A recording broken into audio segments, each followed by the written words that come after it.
ಮಣ್ಣಿನ ಮಗನು ಇವನು ಕೊಡುಗೈದಾನಿ, ಚಿನ್ನದ ಮಗನು ಇವನು ಅದ್ಭುತ ಜ್ಞಾನಿ. ಜನಸೇವೆಗೆಂದೇ ಹುಟ್ಟಿರುವ ದೇವರ ಕುಲವೋ, ಇವರ ನೆರಳೆ ಬಡವರಿಗೆ ನೂರಾನೆಯ ಬಲವೋ. ಈ ಮಣ್ಣಿಗೂ ಇವರ ಋಣವೈತೆ, ಪ್ರತಿ ಉಸಿರು ಇವರನ್ನೇ ನುಡಿದೈತೆ.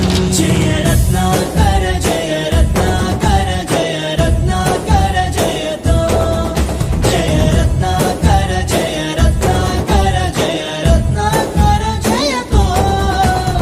ಮಣ್ಣಿನ ಮಗನು ಇವನು ಕೊಡಗೈದಾನಿ, ಚಿನ್ನದ ಮಗನು ಇವನು ಅದ್ಭುತ ಜ್ಞಾನಿ. ಕಲಘಟಗಿ ಮತಕ್ಷೇತ್ರದ ಜನರು ನನಗೆ ರಾಜಕೀಯ ಮರುಜೀವನ ಕೊಟ್ಟಿರ್ತಕ್ಕಂಥವ್ರು. ನಾನು ಕಲಘಟಗಿಯಲ್ಲಿ ಇರ್ತೀನಿ, ಮುಂದೆ ಬರ್ತಕ್ಕಂಥ ದಿನಗಳಲ್ಲಿ ಇಲ್ಲೇ ಕಲಘಟಗಿನೇ ಸ್ಪರ್ಧೆ ಮಾಡ್ತೀನಿ ಅಂತ ಈ ಸಂದರ್ಭ ಕೂಡ ಹೇಳಿಕ್ಕೆ ಇಚ್ಛೆ ಬಯಸ್ತೇನೆ ಬಂಧುಗಳೇ.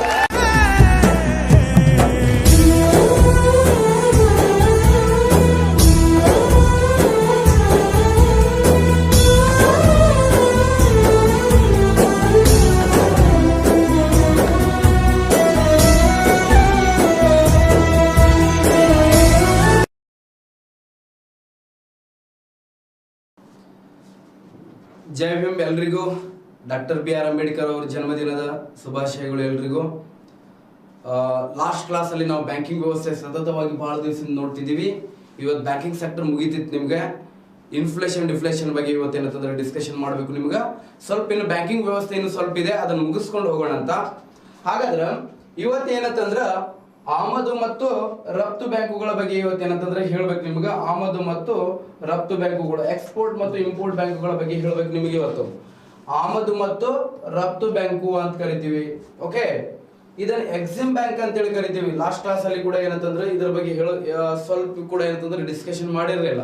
ನವಾಡ್ ಹೇಳಿದೆ ನಾನು ನಿಮ್ಗೆ. ಓಕೆ, ಹಾಗಾದ್ರ ಈ ಎಕ್ಸಿಮ್ ಬ್ಯಾಂಕು ಎಕ್ಸ್ಪೋರ್ಟ್ ಮತ್ತು ಇಂಪೋರ್ಟ್ ಬ್ಯಾಂಕ್ ಅಂತ ಹೇಳಿ ಕರಿತೀವಿ. ಇದನ್ನ ಆಮದು ಮತ್ತು ರಫ್ತುಗಳ ಬ್ಯಾಂಕ್ ಅಂತ ಕರೀತಾರೆ. ಇದಕ್ಕ ಆಮದು ಮತ್ತು ರಫ್ತುಗಳ ಬ್ಯಾಂಕು. ನೋಡ್ರಿ, ಈ ಎಕ್ಸಿಮ್ ಬ್ಯಾಂಕು 6ನೇ ಪಂಚವಾರ್ಷಿಕ ಯೋಜನೆ ಅವಧಿಯಲ್ಲಿ ನಮ್ಮ ದೇಶದಲ್ಲಿ ಸ್ಥಾಪನೆ ಆಗ್ಯದ. 6ನೇ ಪಂಚವಾರ್ಷಿಕ ಯೋಜನೆ ಚಾಲ್ತಿಯಲ್ಲಿ ಇರ್ತದೆ ನಮ್ಮ ದೇಶದಲ್ಲಿ. 6ನೇ ಪಂಚವಾರ್ಷಿಕ ಯೋಜನೆ ಚಾಲ್ತಿಯಲ್ಲಿದ್ದ ಸಂದರ್ಭದಲ್ಲಿ ಏನಂತಂದ್ರೆ ಈ ಎಕ್ಸಿಮ್ ಬ್ಯಾಂಕ್ ಅನ್ನು ಸ್ಥಾಪನೆ ಮಾಡ್ತಾರೆ. ನೆಕ್ಸ್ಟ್, ಹಾಗಾದ್ರೆ ಇದು ಸ್ಥಾಪನೆ ಆಗಿದೆ ಯಾವಾಗ್ರಿಪ್ಪ? ಈ ಎಕ್ಸಿಮ್ ಬ್ಯಾಂಕ್ ಸ್ಥಾಪನೆ ಆಗಿದೆ ಯಾವಾಗ ಅಂತಂದ್ರ 1982 ಅಲ್ಲಿ ಸ್ಥಾಪನೆ ಆಗ್ಯದ. ಯಾವಾಗ ಅಂತಂದ್ರೆ ಜನವರಿ 1ಕ್ಕೆ ಸ್ಥಾಪನೆ ಆಗಿದ್ರಿ. 1982 ಜನವರಿ 1ಕ್ಕೆ ಏನಂತಂದ್ರೆ ಎಕ್ಸಿಮ್ ಬ್ಯಾಂಕ್ ಸ್ಥಾಪನೆ ಆಗಿದ್ದನ್ನ ನಾವು ನೋಡ್ತೀವಿ. 1982 ಜನವರಿ 1ಕ್ಕೆ. 1980 ಅಂದ್ರೆ ಎಕ್ಸಿಮ್ ಬ್ಯಾಂಕ್ ಯಾಕ್ಟ್ ಅನ್ವಯ ಸ್ಥಾಪನೆ ಆಗಿದೆ. ಇದನ್ನು ಎಕ್ಸಿಮ್ ಬ್ಯಾಂಕ್ ಯಾಕ್ಟ್ ಅನ್ವಯ ಏನಂತಂದ್ರೆ ಎಕ್ಸಿಮ್ ಬ್ಯಾಂಕ್ ಅನ್ನು ಸ್ಥಾಪನೆ ಮಾಡಲಾಗಿದೆ. ಓಕೆ, ಜನವರಿ 1ಕ್ಕೆ ಸ್ಥಾಪನೆ ಆಗ್ಯದ್ರಿ ಎಕ್ಸಿಮ್ ಬ್ಯಾಂಕು. ಹಾಗಾದ್ರ ಇದರ ಕೇಂದ್ರ ಕಚೇರಿ ಇರುವುದು ಎಲ್ಲಿರಪ್ಪ? ಎಕ್ಸಿಮ್ ಬ್ಯಾಂಕಿನ ಕೇಂದ್ರ ಕಚೇರಿ ಮುಂಬೈನಲ್ಲಿ ಕಂಡು ಬರ್ತದ್ರಿ. ಎಟ್ ಪ್ರೆಸೆಂಟ್ ಏನಂದ್ರೆ ಎಕ್ಸಿಮ್ ಬ್ಯಾಂಕಿನ ಕೇಂದ್ರ ಕಚೇರಿ ಎಲ್ಲಿದೆ ಅಂತ ಕೇಳಿದ್ರೆ ಮುಂಬೈ ಒಳಗ. ಓಕೆ, ಈ ಎಕ್ಸಿಮ್ ಬ್ಯಾಂಕಿನ ಮುಖ್ಯಸ್ಥರು ಯಾರಾದ್ರ ಅಂತಂದ್ರೆ RC ಶಾ ಅಂತೇಳಿ ಇದಾರೆ. RC ಶಾ ಅವರು ಏನಂದ್ರೆ ಪ್ರಸ್ತುತ ಎಕ್ಸಿಮ್ ಬ್ಯಾಂಕಿನ ಮುಖ್ಯಸ್ಥರು ಇರೋದನ್ನು ನಾವು ನೋಡ್ತೀವಿ. ನೆಕ್ಸ್ಟ್, ಪ್ರಸ್ತುತ ಮುಖ್ಯಸ್ಥ ಯಾರಾದಾರಪ್ಪ? ಎಕ್ಸಿಮ್ ಬ್ಯಾಂಕಿನ ಪ್ರಸ್ತುತ ಮುಖ್ಯಸ್ಥ ಯಾರಂತಂದ್ರ ಹರ್ಷ ಬಂಗಾರಿ ಅಂತ ಹೇಳಿದ್ದಾರೆ. ಯಾರಿದ್ದಾರೆ? ಹರ್ಷ ಬಂಗಾರಿ. ಸರಿ, ಎಕ್ಸಿಮ್ ಬ್ಯಾಂಕ್ ಮುಖ್ಯಸ್ಥರ ನೇಮಕ ಮಾಡೋರು ಯಾರು ಅಂತ ಕೇಳಿದ್ರ ಭಾರತ ಸರ್ಕಾರ. ಅದರೊಳಗೆ ಏನಂತಂದ್ರ ಕೇಂದ್ರ ಸರ್ಕಾರದವರು ಏನಂತಂದ್ರೆ ಇವರನ್ನು ನೇಮಕ ಮಾಡ್ತಾರೆ. ಕೇಂದ್ರ ಸರ್ಕಾರದವರು ಇವರನ್ನು ನೇಮಕ ಮಾಡ್ತಾರೆ ಎಕ್ಸಿಮ್ ಬ್ಯಾಂಕಿನ ಮುಖ್ಯಸ್ಥರ. ಓಕೆ, ಈ ಮುಖ್ಯಸ್ಥರು ಏನಂತಂದ್ರ ಯೂಸಲಿ ಏನಂತಂದ್ರ ಆರ್ಥಿಕ ತಜ್ಞರಾಗಿರ್ಬೇಕು, ಮತ್ತೇನಂತಂದ್ರ ಅರ್ಥಶಾಸ್ತ್ರದಲ್ಲಿ ಏನಂದ್ರೆ ಪರಿಣಿತರಾಗಿರ್ಬೇಕು. ಅಂತವ್ರನ್ನ ಏನಂತಂದ್ರ ಇಲ್ಲಂತಂದ್ರ IAS ಹಿರಿಯ ಅಧಿಕಾರಿ ಆಗಿರ್ಬೇಕು, ರಿಟೈರ್ಡ್ ಆಫೀಸರ್ ಆಗಿರ್ಬೇಕು. ಅಂತವ್ರನ್ನ ಏನಂತಂದ್ರ ಎಕ್ಸಿಮ್ ಬ್ಯಾಂಕಿನ ಮುಖ್ಯಸ್ಥರನ್ನಾಗಿ ನೇಮಕ ಮಾಡ್ತಾರೆ. ನೆಕ್ಸ್ಟ್, ಇವ್ರ ಅಧಿಕಾರ ಅವಧಿ ಎಷ್ಟು ಅಂತಂದ್ರೆ 5 ವರ್ಷ ಇರಬಹುದು. ಓಕೆ, ಅಧಿಕಾರ ಅವಧಿ ಎಷ್ಟು ಅಂತಂದ್ರ 5 ವರ್ಷ ಅಂತ ಹೇಳ್ತೀವಿ. ನೆಕ್ಸ್ಟ್, ವಿಶೇಷತೆ ಏನ್ರಿ? ಈ ಎಕ್ಸಿಮ್ ಬ್ಯಾಂಕಿನ ವಿಶೇಷತೆ ಏನಂತ ಕೇಳಿದ್ರ ಆಮದು ಮತ್ತು ರಫ್ತುಗಳ ಅಪೆಕ್ಸ್ ಬ್ಯಾಂಕ್ ಅಂತ ಕರಿತೀವಿ. ಆಮದು ಮತ್ತು ರಫ್ತುಗಳ ಅಪೆಕ್ಸ್ ಬ್ಯಾಂಕ್ ಅಂತ ಹೇಳಿ ಕರೀತಾರೆ.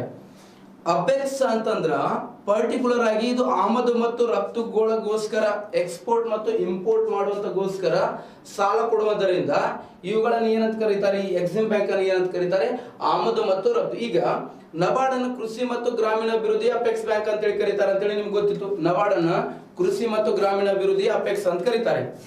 ಅಂದ್ರ ಕೃಷಿ ಮತ್ತು ಗ್ರಾಮೀಣಾಭಿವೃದ್ಧಿಗೆ ಮಾತ್ರ ಸಾಲ ಕೊಡುತ್ತೆ ಅದು. ಅದೇ ಸೇಮ್ ಇದು ಕೂಡ ಏನಂತಂದ್ರ ಕೃಷಿ ಮತ್ತು ಗ್ರಾಮೀಣಾಭಿವೃದ್ಧಿ ಕೊಡಂಗಿಲ್ಲ. ಇದು ಕೇವಲ ಎಕ್ಸ್ಪೋರ್ಟ್ ಮತ್ತು ಇಂಪೋರ್ಟಿಗೆ ಮಾತ್ರ ಕೊಡುತ್ತೆ. ಆಮದು ಮತ್ತು ರಫ್ತುಗಳಿಗೆ ಮಾತ್ರ ಇದು ಸಾಲ ಸೌಲಭ್ಯಗಳನ್ನು ಕಲ್ಪಿಸಿಕೊಡೋದ್ರಿಂದ ಆಮದು ಮತ್ತು ರಫ್ತುಗಳ ಅಪೆಕ್ಸ್ ಬ್ಯಾಂಕ್ ಅಂತ ಹೇಳಿ ಕರೀತಾರೆ. ಅಪೆಕ್ಸ್ ಅಂತಂದ್ರೆ ಪರ್ಟಿಕ್ಯುಲರ್ ಆಗಿ ಯಾವ ಕ್ಷೇತ್ರಕ್ಕೆ ಸಾಲ ಕೊಡ್ಬೇಕು ಅಂತ ಹೇಳಿ ನೇಮಕ ಆಗಿರ್ತದಲ್ಲ, ಸ್ಥಾಪನೆ ಆಗಿರ್ತದಲ್ಲ, ಅದೇ ಕ್ಷೇತ್ರಕ್ಕೆ ಏನಂತಂದ್ರೆ ಇದು ಸಾಲ ಕೊಡಬೇಕು. ಓಕೆ, ಇಷ್ಟು ನಿಮ್ಗೆ ಏನಂತಂದ್ರೆ ಗೊತ್ತಿರ್ಲಿ. ನೆಕ್ಸ್ಟ್ ಇದಾದ ನಂತರ ನಿಮಗೆ ನೆಕ್ಸ್ಟ್ ಬರೋದು ಯಾವ್ದಂತಂದ್ರೆ IDBI ಅಂತೇಳಿ ಬರುತ್ತೆ. ಯಾವುದು IDBI ಅಂತೇಳಿ ಬರುತ್ತೆ. IDBI ಅಂತೇಳಿ BI. ಓಕೆ, ಇನ್ನು ಎಕ್ಸಿಮ್ ಬ್ಯಾಂಕಿನ ಉದ್ದೇಶ ಏನ್ರಿ? ಇದು ಉದ್ದೇಶ ಅಂತಂದ್ರ ರಫ್ತು ಮತ್ತು ಆಮದು ವ್ಯಾಪಾರಗಳಿಗೆ ಏನಂತಂದ್ರೆ ಉತ್ತೇಜನ ನೀಡಲು ಸಾಲ ಸೌಲಭ್ಯಗಳನ್ನು ಕಲ್ಪಿಸಿಕೊಡುತ್ತೆ. ಎಕ್ಸಿಮ್ ಬ್ಯಾಂಕ್ ಐತಲ್ಲ, ಇದು ರಫ್ತು ವ್ಯಾಪಾರಕ್ಕೆ ಹೆಚ್ಚಿನ ಉತ್ತೇಜನ ಕೊಡುತ್ತೆ ರೀ. ರಫ್ತು ಎಕ್ಸ್ಪೋರ್ಟ್ ಟ್ರೇಡಿಗೆ, ರಫ್ತು ವ್ಯಾಪಾರಕ್ಕೆ ಹೆಚ್ಚಿನ ಆದ್ಯತೆಯನ್ನು ಕೊಡುತ್ತೆ. ರಫ್ತು ವ್ಯಾಪಾರಕ್ಕೆ ಹೆಚ್ಚಿನ ಆದ್ಯತೆಯನ್ನು ಕೊಡುತ್ತೆ ಎಕ್ಸಿಮ್ ಬ್ಯಾಂಕು. ಓಕೆ, ಆದ ಕಾರಣ ಎಕ್ಸಿಮ್ ಬ್ಯಾಂಕ್ ಅನ್ನು ಏನಂತ ಕರಿತೀವಿ ನಾವು, ಇದು ಆಮದು. ಸರ್ ಬರೀ ಆಮದು ವ್ಯಾಪಾರಿಗೆ ಅಷ್ಟೇ, ರಫ್ತು ವ್ಯಾಪಾರಿಗೆ ಅಷ್ಟೇ ಸಾಲ ಕೊಡುತ್ತೇನ್ರಿ?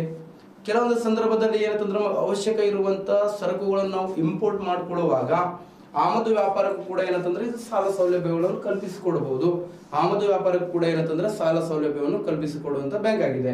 ಆದ ಕಾರಣ ಎಕ್ಸಿಮ್ ಬ್ಯಾಂಕ್ ಅಂತೇಳಿ ಅನಿಸ್ಕೊಂಡಿದೆ. ಓಕೆ, ನೆಕ್ಸ್ಟ್ ಏನಂತಂದ್ರೆ IDBI ಅಂತೇಳಿ ಬರುತ್ತೆ. IDBI ಇದರ ಫುಲ್ ಫಾರ್ಮ್ ಕೂಡ ಕೇಳ್ತಾರೆ ನೋಡ್ರಪ್ಪ. IDBI ಅಂತಂದ್ರೆ industrial development bank of India ಅಂತ ಕರಿತೀವಿ. ಇದಕ್ಕ ಯಾವ ಬ್ಯಾಂಕು? ಇಂಡಸ್ಟ್ರಿಯಲ್ ಡೆವಲಪ್ಮೆಂಟ್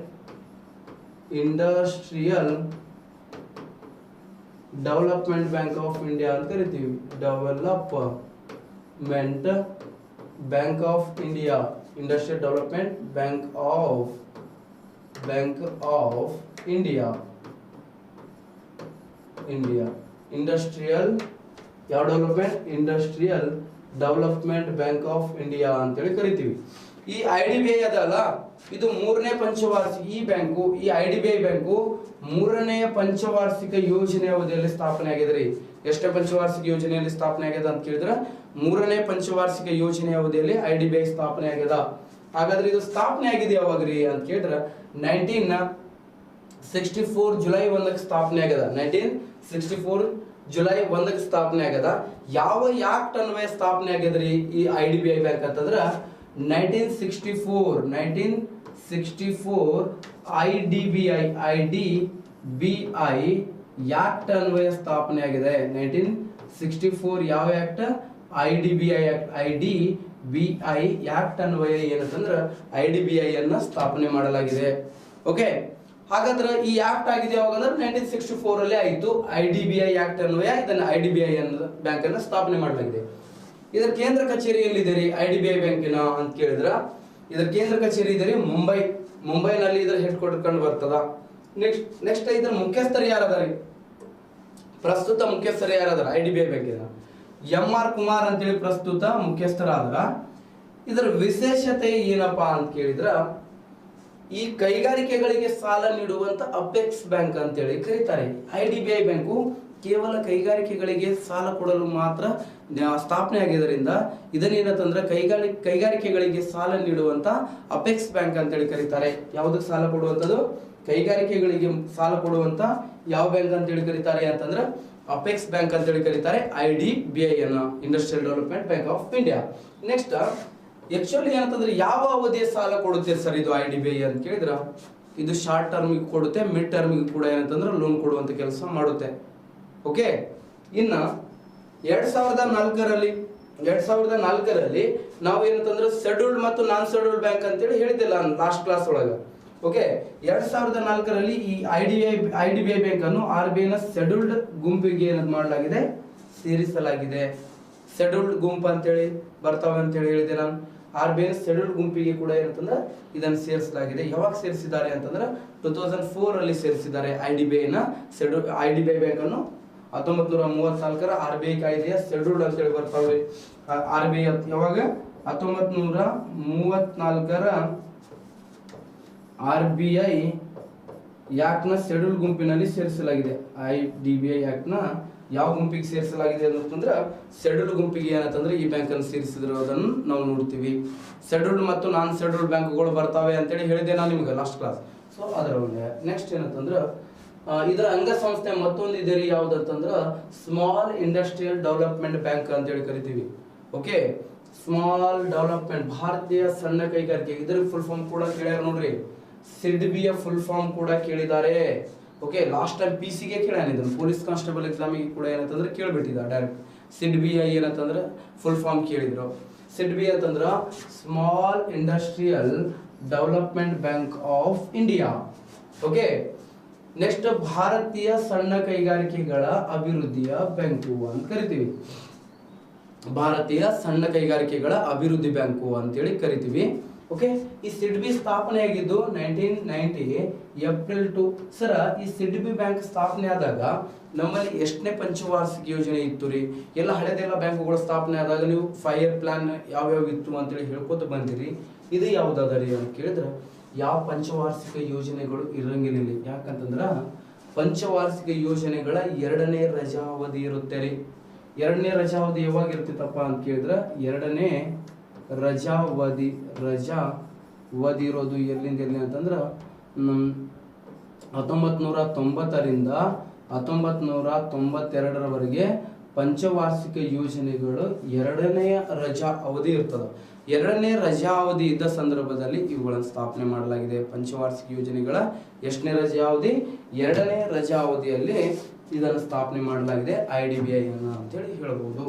ನೆಕ್ಸ್ಟ್ ಇದರ ಕೇಂದ್ರ ಕಚೇರಿ ಇರೋದು ಎಲ್ಲಿ ಅಂತಂದ್ರೆ ಅಲ್ಲಿ ಮುಂಬೈ ಅನ್ಕೋತ ಹೋಗಿಡ್ತಾರೆ. ಬಟ್ ಮುಂಬೈಯಲ್ಲಿ ಇಲ್ಲ ಇದರ ಕೇಂದ್ರ ಕಚೇರಿ. ಇದರ ಕೇಂದ್ರ ಕಚೇರಿ ಇರೋದು ಲಕ್ನೋ ಬಂದ್ಬಿಟ್ರಿ ಎಲ್ಲಿ ಇರ್ತದ್ರಿ ಅಂತಂದ್ರೆ UP ಅಲ್ಲಿ ಬರ್ತೈತಿ. ಇದು ಉತ್ತರ ಪ್ರದೇಶದಲ್ಲಿ ಏನಂತಂದ್ರ ಲಕ್ನೋ ಬರೋದನ್ನು ನಾವು ಏನಂತಂದ್ರೆ ನೋಡ್ತೀವಿ. ಉತ್ತರ ಪ್ರದೇಶದ ಲಕ್ನೋದಲ್ಲಿ ಇದರದ ಕೇಂದ್ರ ಕಚೇರಿಯನ್ನು ನೋಡ್ತೀವಿ. ನೆಕ್ಸ್ಟ್ ಏನಂತಂದ್ರ ಪ್ರಸ್ತುತ ಮುಖ್ಯಸ್ಥರು ಯಾರಿದ್ದಾರೆ? ಇದರ ಪ್ರಸ್ತುತ ಮುಖ್ಯಸ್ಥರು ಶ್ರೀ SS ರಮಣನ್ ಅಂತ ಹೇಳಿ ಇದ್ದಾರೆ. ಮೊದಲು ಇದು ಏನಂತಂದ್ರೆ ಆಕ್ಚುಲಿ ಇದು ಏನಂದ್ರೆ IDBI ಸಿಡ್ಬಿ ಏನಾಗಿದೆ ನೋಡ್ರಿ, IDBI ಅಂಗಸಂಸ್ಥೆ ಅಂದ್ರ IDBI ಅಧೀನದಲ್ಲಿ ಕಾರ್ಯನಿರ್ವಹಿಸ್ತಿರುತ್ತೆ. ಬಟ್ ಇದರದ್ದು ಒಬ್ಬ ಮುಖ್ಯಸ್ಥ ಇದ್ದ. ಮೊದಲೇನಂತಂದ್ರ ಮೊಹಮ್ಮದ್ ಮುಸ್ತಾಫಾ ಅಂತ ಹೇಳಿದ್ದ. ಮತ್ ಗೂಗ್ಲಿ ಮುಸ್ತಾಫಾ ಅಲ್ ಮತ್ತ ಇವ ಯಾರಂತಂದ್ರ ಮೊಹಮ್ಮದ್ ಮುಸ್ತಾಫನ್ ಪ್ಲೇಸಿಗೆ ಏನಂತಂದ್ರ ಶ್ರೀ SS ರಮಣನ್ ಅಂತೇಳಿ ಏನಂತಂದ್ರ ಈಗ ಏನಂತಂದ್ರ ನೇಮಕ ಆಗಿದ್ದಾರೆ. ನೆಕ್ಸ್ಟ್ ಏನಂತಂದ್ರ ಉದ್ದೇಶ ಏನ್ರಿ ಇದರದ? ಉದ್ದೇಶ ಏನಾಗ್ಯದ್ರಿ ಅಂತ ಕೇಳಿದ್ರ ನೋಡ್ರಿ, ಸಣ್ಣ ಕೈಗಾರಿಕೆಗಳಿಗೆ ಸಾಲ ಸೌಲಭ್ಯವನ್ನು ಕಲ್ಪಿಸಿಕೊಡುವ ಉದ್ದೇಶದಿಂದ ನೇಮಕ ಆಗಿದೆ. ಇದು ಸಣ್ಣ ಕೈಗಾರಿಕೆಗಳಿಗೆ ಏನ್ ಕೊಡಬೇಕು? ಸಾಲ ಮತ್ತು ಸೌಲಭ್ಯಗಳನ್ನು ಕಲ್ಪಿಸಿಕೊಡ್ಬೇಕು. ಆ ಉದ್ದೇಶದಿಂದ ಏನಂತಂದ್ರ ಈ ಸಿಡ್ಬಿ ಬ್ಯಾಂಕ್ ಏನಂತಂದ್ರ ಸ್ಥಾಪನೆ ಆಗಿರೋದನ್ನು ನಾವು ನೋಡ್ತೀವಿ. ಇಷ್ಟೇನಂತಂದ್ರೆ ನಿಮ್ಗೆ ಗೊತ್ತಿರಬೇಕು. ಓಕೆ, ಇದು small industrial development bank of India.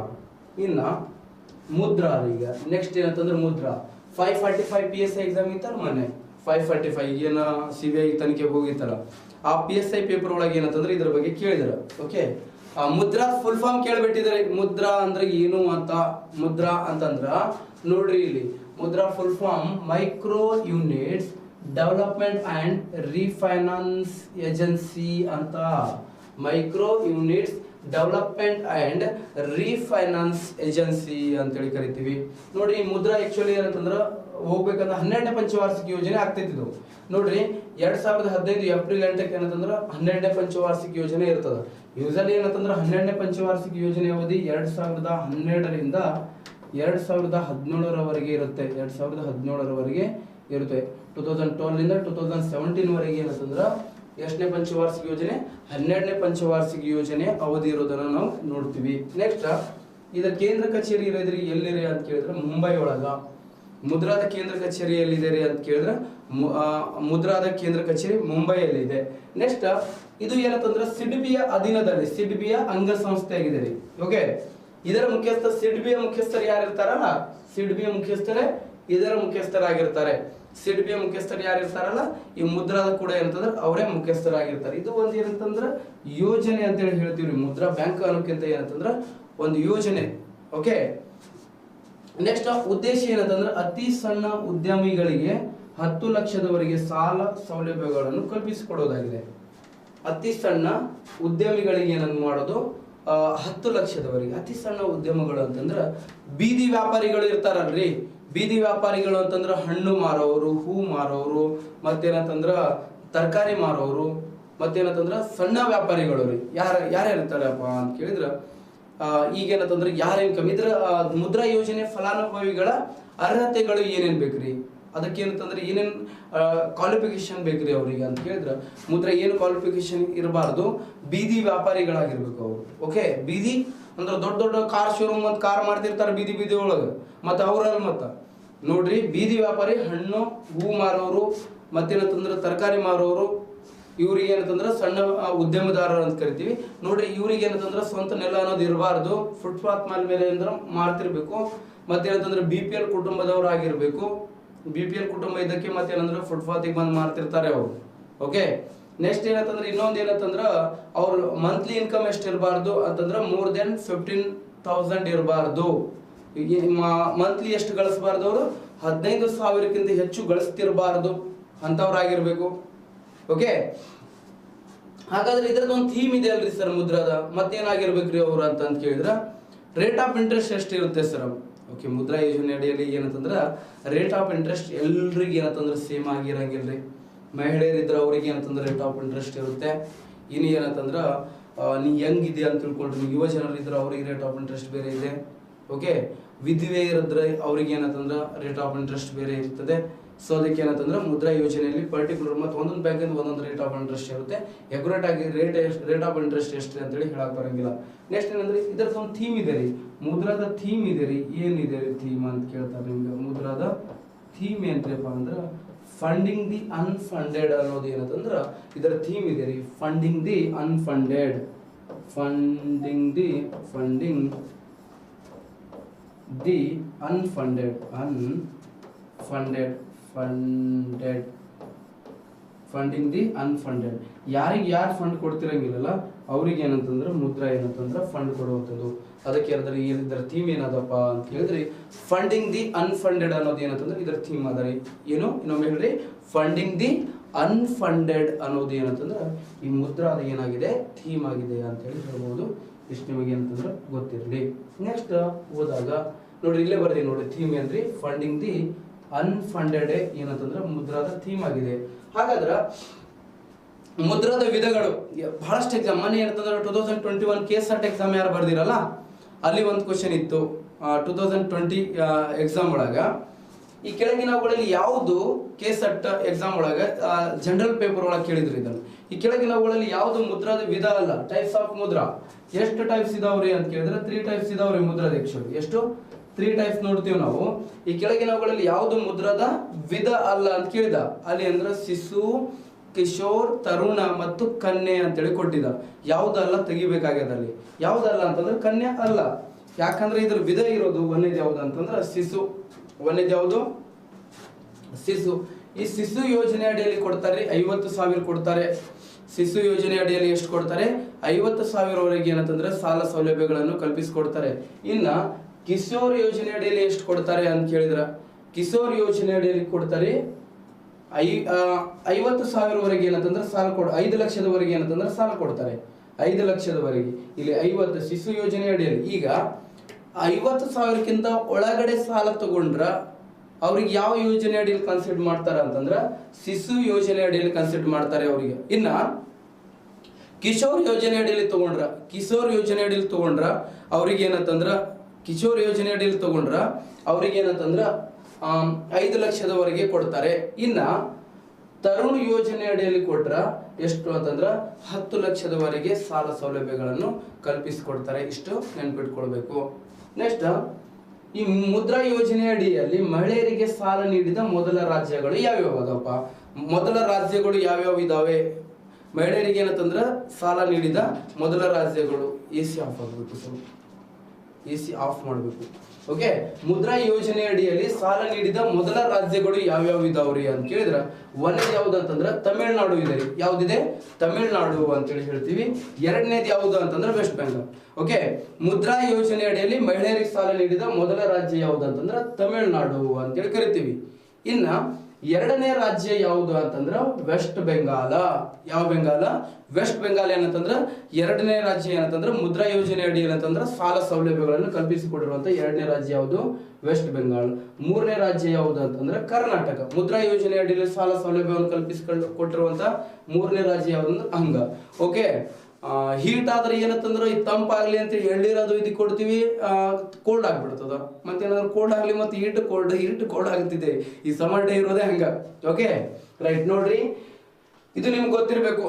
Next ಏನಂತಂದ್ರ ಈ ಮುದ್ರಾ ಯೋಜನೆ ಅಡಿಯಲ್ಲಿ 70% ಮುದ್ರಾ ಯೋಜನೆ ಅಡಿಯಲ್ಲಿ 70% ಮಹಿಳೆಯರು ಇದರ ಏನಂತಂದ್ರೆ ಸಾಲವನ್ನು ಪಡೆದುಕೊಳ್ಳುತ್ತಿರುವುದು ಏನಾಗಿದೆ? ವಿಶೇಷ. ಎಷ್ಟು? 70% ಮಹಿಳೆಯರು ಏನಂತಂದ್ರೆ ಇದರ ಲಾಭವನ್ನು ಪಡ್ಕೊಳತ್ತಾರ. ಯಾವ ಯೋಜನೆ ಅದ? ಮುದ್ರಾ ಯೋಜನೆ ಲಾಭ ಪಡೆದುಕೊಳ್ತಿರೋದು ಏನಾಗಿದೆ? ವಿಶೇಷ ಆಗಿದೆ ಅಂತೇಳಿ ಹೇಳಬಹುದು.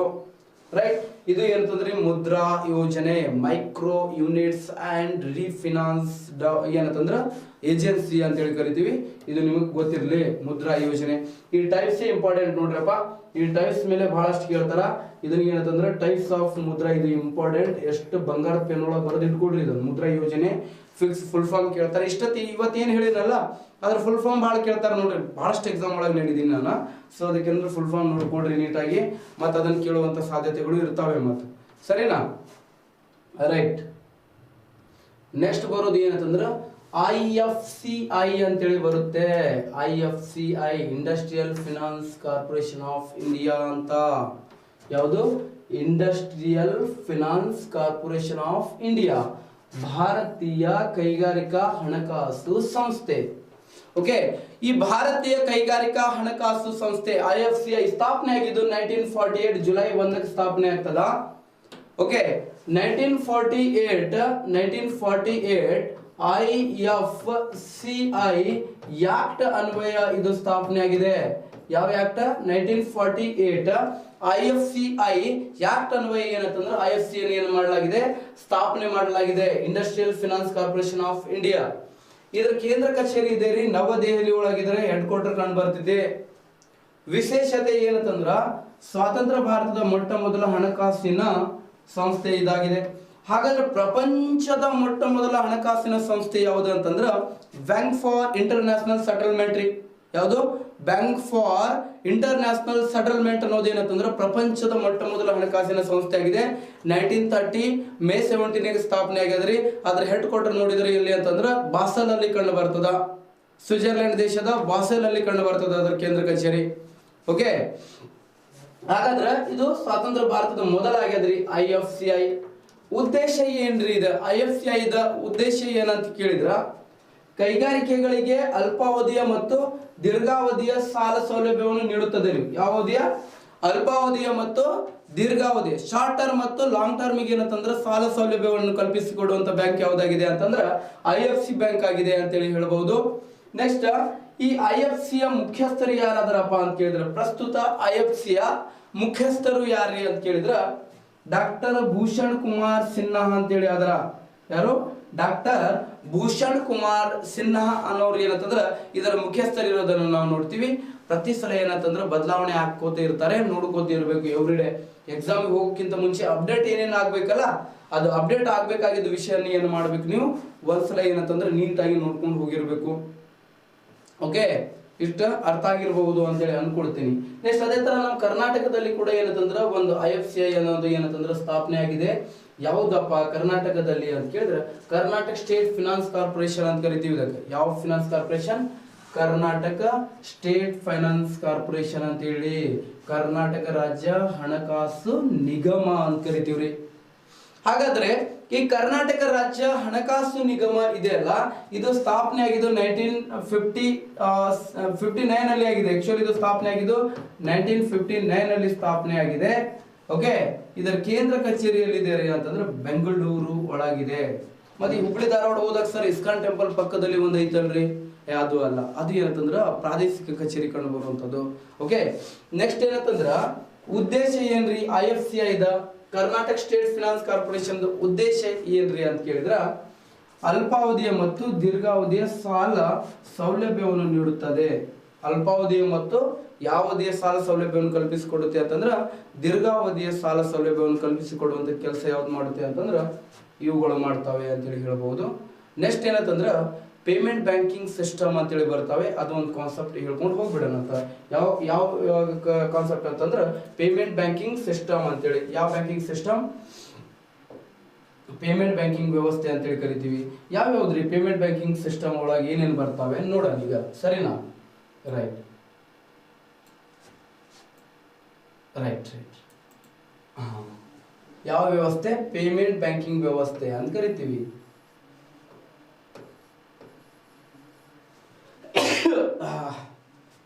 ನೆಗಡಿ ಭರ್ಜರಿ ಐತಿ. ಪೇಮೆಂಟ್ ಬ್ಯಾಂಕಿಂಗ್ ವ್ಯವಸ್ಥೆ, ಬ್ಯಾಂಕಿಂಗ್ ವ್ಯವಸ್ಥೆ ಅಂತ ಕರಿತೀವಿ. ಇದಕ್ಕೆ ವ್ಯವಸ್ಥೆ. ಯಾವ ವ್ಯವಸ್ಥೆ ಅಂತಂದ್ರ ಪೇಮೆಂಟ್ ಬ್ಯಾಂಕಿಂಗ್ ವ್ಯವಸ್ಥೆ. ಇಂಗ್ಲಿಷ್ ಒಳಗೆ ಹೇಳ್ತೀವಿ ಈಗ ಪೇಮೆಂಟ್ ಬ್ಯಾಂಕಿಂಗ್ ಸಿಸ್ಟಮ್ ಅಂತ ಕರಿತೀವಿ. ಪೇಮೆಂಟ್ ಬ್ಯಾಂಕಿಂಗ್ ಸಿಸ್ಟಮ್, ಪೇಮೆಂಟ್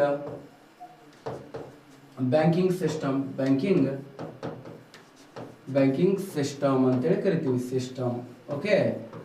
ನಮ್ಮ ದೇಶದಲ್ಲಿ ಮೊಟ್ಟ ಮೊದಲ ಬಾರಿಗೆ ಈ ಪೇಮೆಂಟ್ ಬ್ಯಾಂಕಿನ ಪರಿಕಲ್ಪನೆಯನ್ನು ಕೊಟ್ಟವ್ರು ಯಾರ್ಯಪ್ಪ ಅಂತ ಕೇಳಿದ್ರ ಇದೇ ಕರೆಕ್ಟ್ ಐತಿ. ನಮ್ಮ ದೇಶದಲ್ಲಿ ಮೊಟ್ಟ ಮೊದಲ ಬಾರಿಗೆ ಈ ಪೇಮೆಂಟ್ ಬ್ಯಾಂಕಿನ ಪರಿಕಲ್ಪನೆ, ಯಾವ ಕಲ್ಪನೆ? ಪರಿಕಲ್ಪನೆ. ಬರಿಕಲ್ಪನೆ ಅಲ್ಲ, ಪರಿಕಲ್ಪನೆ ನೀಡಿದವರು ಮೊದಲ ಬಾರಿಗೆ ಯಾರಂತಂದ್ರ RBI ದವರು ಕೊಡ್ತಾರೆ. ಮೊದಲ ಬಾರಿಗೆ ರಿಸರ್ವ್ ಬ್ಯಾಂಕ್ ಆಫ್ ಇಂಡಿಯಾದವರು ಏನ್ ಮಾಡ್ತಾರೆ? ಈ ಪೇಮೆಂಟ್ ಬ್ಯಾಂಕಿನ ಪರಿಕಲ್ಪನೆಯನ್ನು ಕೊಡ್ತಾರೆ. ನಮ್ಮ ದೇಶದಲ್ಲಿ ಪೇಮೆಂಟ್ ಬ್ಯಾಂಕಿನ ಪರಿಕಲ್ಪನೆ ನೀಡಿದವರು RBI.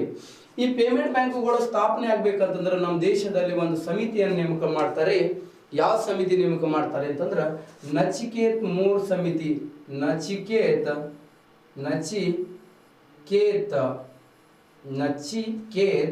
ಮೂರ್ ಸಮಿತಿ ಅಂತೇಳಿ ನೇಮಕ ಮಾಡ್ತಾರೆ. ಮೂರ್ ಸಮಿತಿ ಅಂತೇಳಿ ನೇಮಕ ಮಾಡ್ತಾರೆ.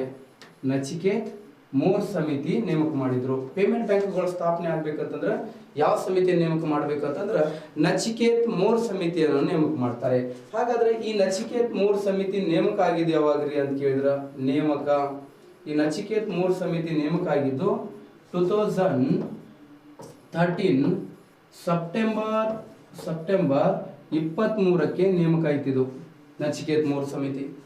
ಈ ಸಮಿತಿ ವರದಿ ನೀಡಿದ ಯಾವಾಗ್ರಿ ಅಂತ ಕೇಳಿದ್ರ ವರದಿ ನೀಡಿದ್ದು 2014 ಜನವರಿ 7ಗೆ ಏನಂತಂದ್ರೆ ವರದಿ ಕೊಡುತ್ತೆ. ಜನವರಿ 7ಕ್ಕೆ ಏನಂತಂದ್ರ ಸರ್ಕಾರಕ್ಕೆ ಏನಂತಂದ್ರೆ ವರದಿ ಕೊಡುತ್ತೆ ಇದು. ನೆಕ್ಸ್ಟ್ ಏನಂತಂದ್ರೆ ಈ ಸಮಿತಿಯ ವರದಿಯಂತೆ, ಈ ನಚಿಕೇತ್ ಮೂರ್ ಸಮಿತಿಯ ವರದಿಯಂತೆ ನಮ್ಮ ದೇಶದಲ್ಲಿ ಏನಂತಂದ್ರೆ RBI ಮೊದಲು ಏನಂತಂದ್ರ 11 ಪೇಮೆಂಟ್ ಬ್ಯಾಂಕುಗಳನ್ನು ಒಟ್ಟು 11 ಪೇಮೆಂಟ್ ಬ್ಯಾಂಕುಗಳನ್ನು ಸ್ಥಾಪಿಸುವ ಗುರಿಯನ್ನು ಹಾಕೊಂಡಿತ್ತು. ಎಷ್ಟು? 11 ಪೇಮೆಂಟ್ ಬ್ಯಾಂಕುಗಳ ಸ್ಥಾಪನೆಯ ಗುರಿಯನ್ನು ಹಾಕೊಂಡಿತ್ತು. ಬಟ್ 11 ಇಲ್ಲ, 6 ಪೇಮೆಂಟ್ ಬ್ಯಾಂಕುಗಳು ಪ್ರಸ್ತುತ ಕಾರ್ಯನಿರ್ವಹಿಸುತ್ತಿದ್ದಾವೆ. ಓಕೆ, ಗುರಿ ಇತ್ತು 11, ಬಟ್ ಅಟ್ ಪ್ರೆಸೆಂಟ್ ಕಾರ್ಯನಿರ್ವಹಿಸುತ್ತಿರುವಂತ ಪೇಮೆಂಟ್ ಬ್ಯಾಂಕುಗಳ ಸಂಖ್ಯೆ ಎಷ್ಟು ರೀ ಅಂತ ಕೇಳಿದ್ರ ಪ್ರಸ್ತುತ ನಮ್ಮ ದೇಶದಲ್ಲಿ ಎಷ್ಟು ಅಂತಂದ್ರ 11 ಪೇಮೆಂಟ್ ಬ್ಯಾಂಕುಗಳು ಕಾರ್ಯನಿರ್ವಹಿಸುತ್ತಿರುವುದನ್ನು ನಾವು ನೋಡ್ತೀವಿ. ಅದರೊಳಗೆ ನೋಡ್ರಿ ವಿಶೇಷತೆ ಏನ್ರಿ?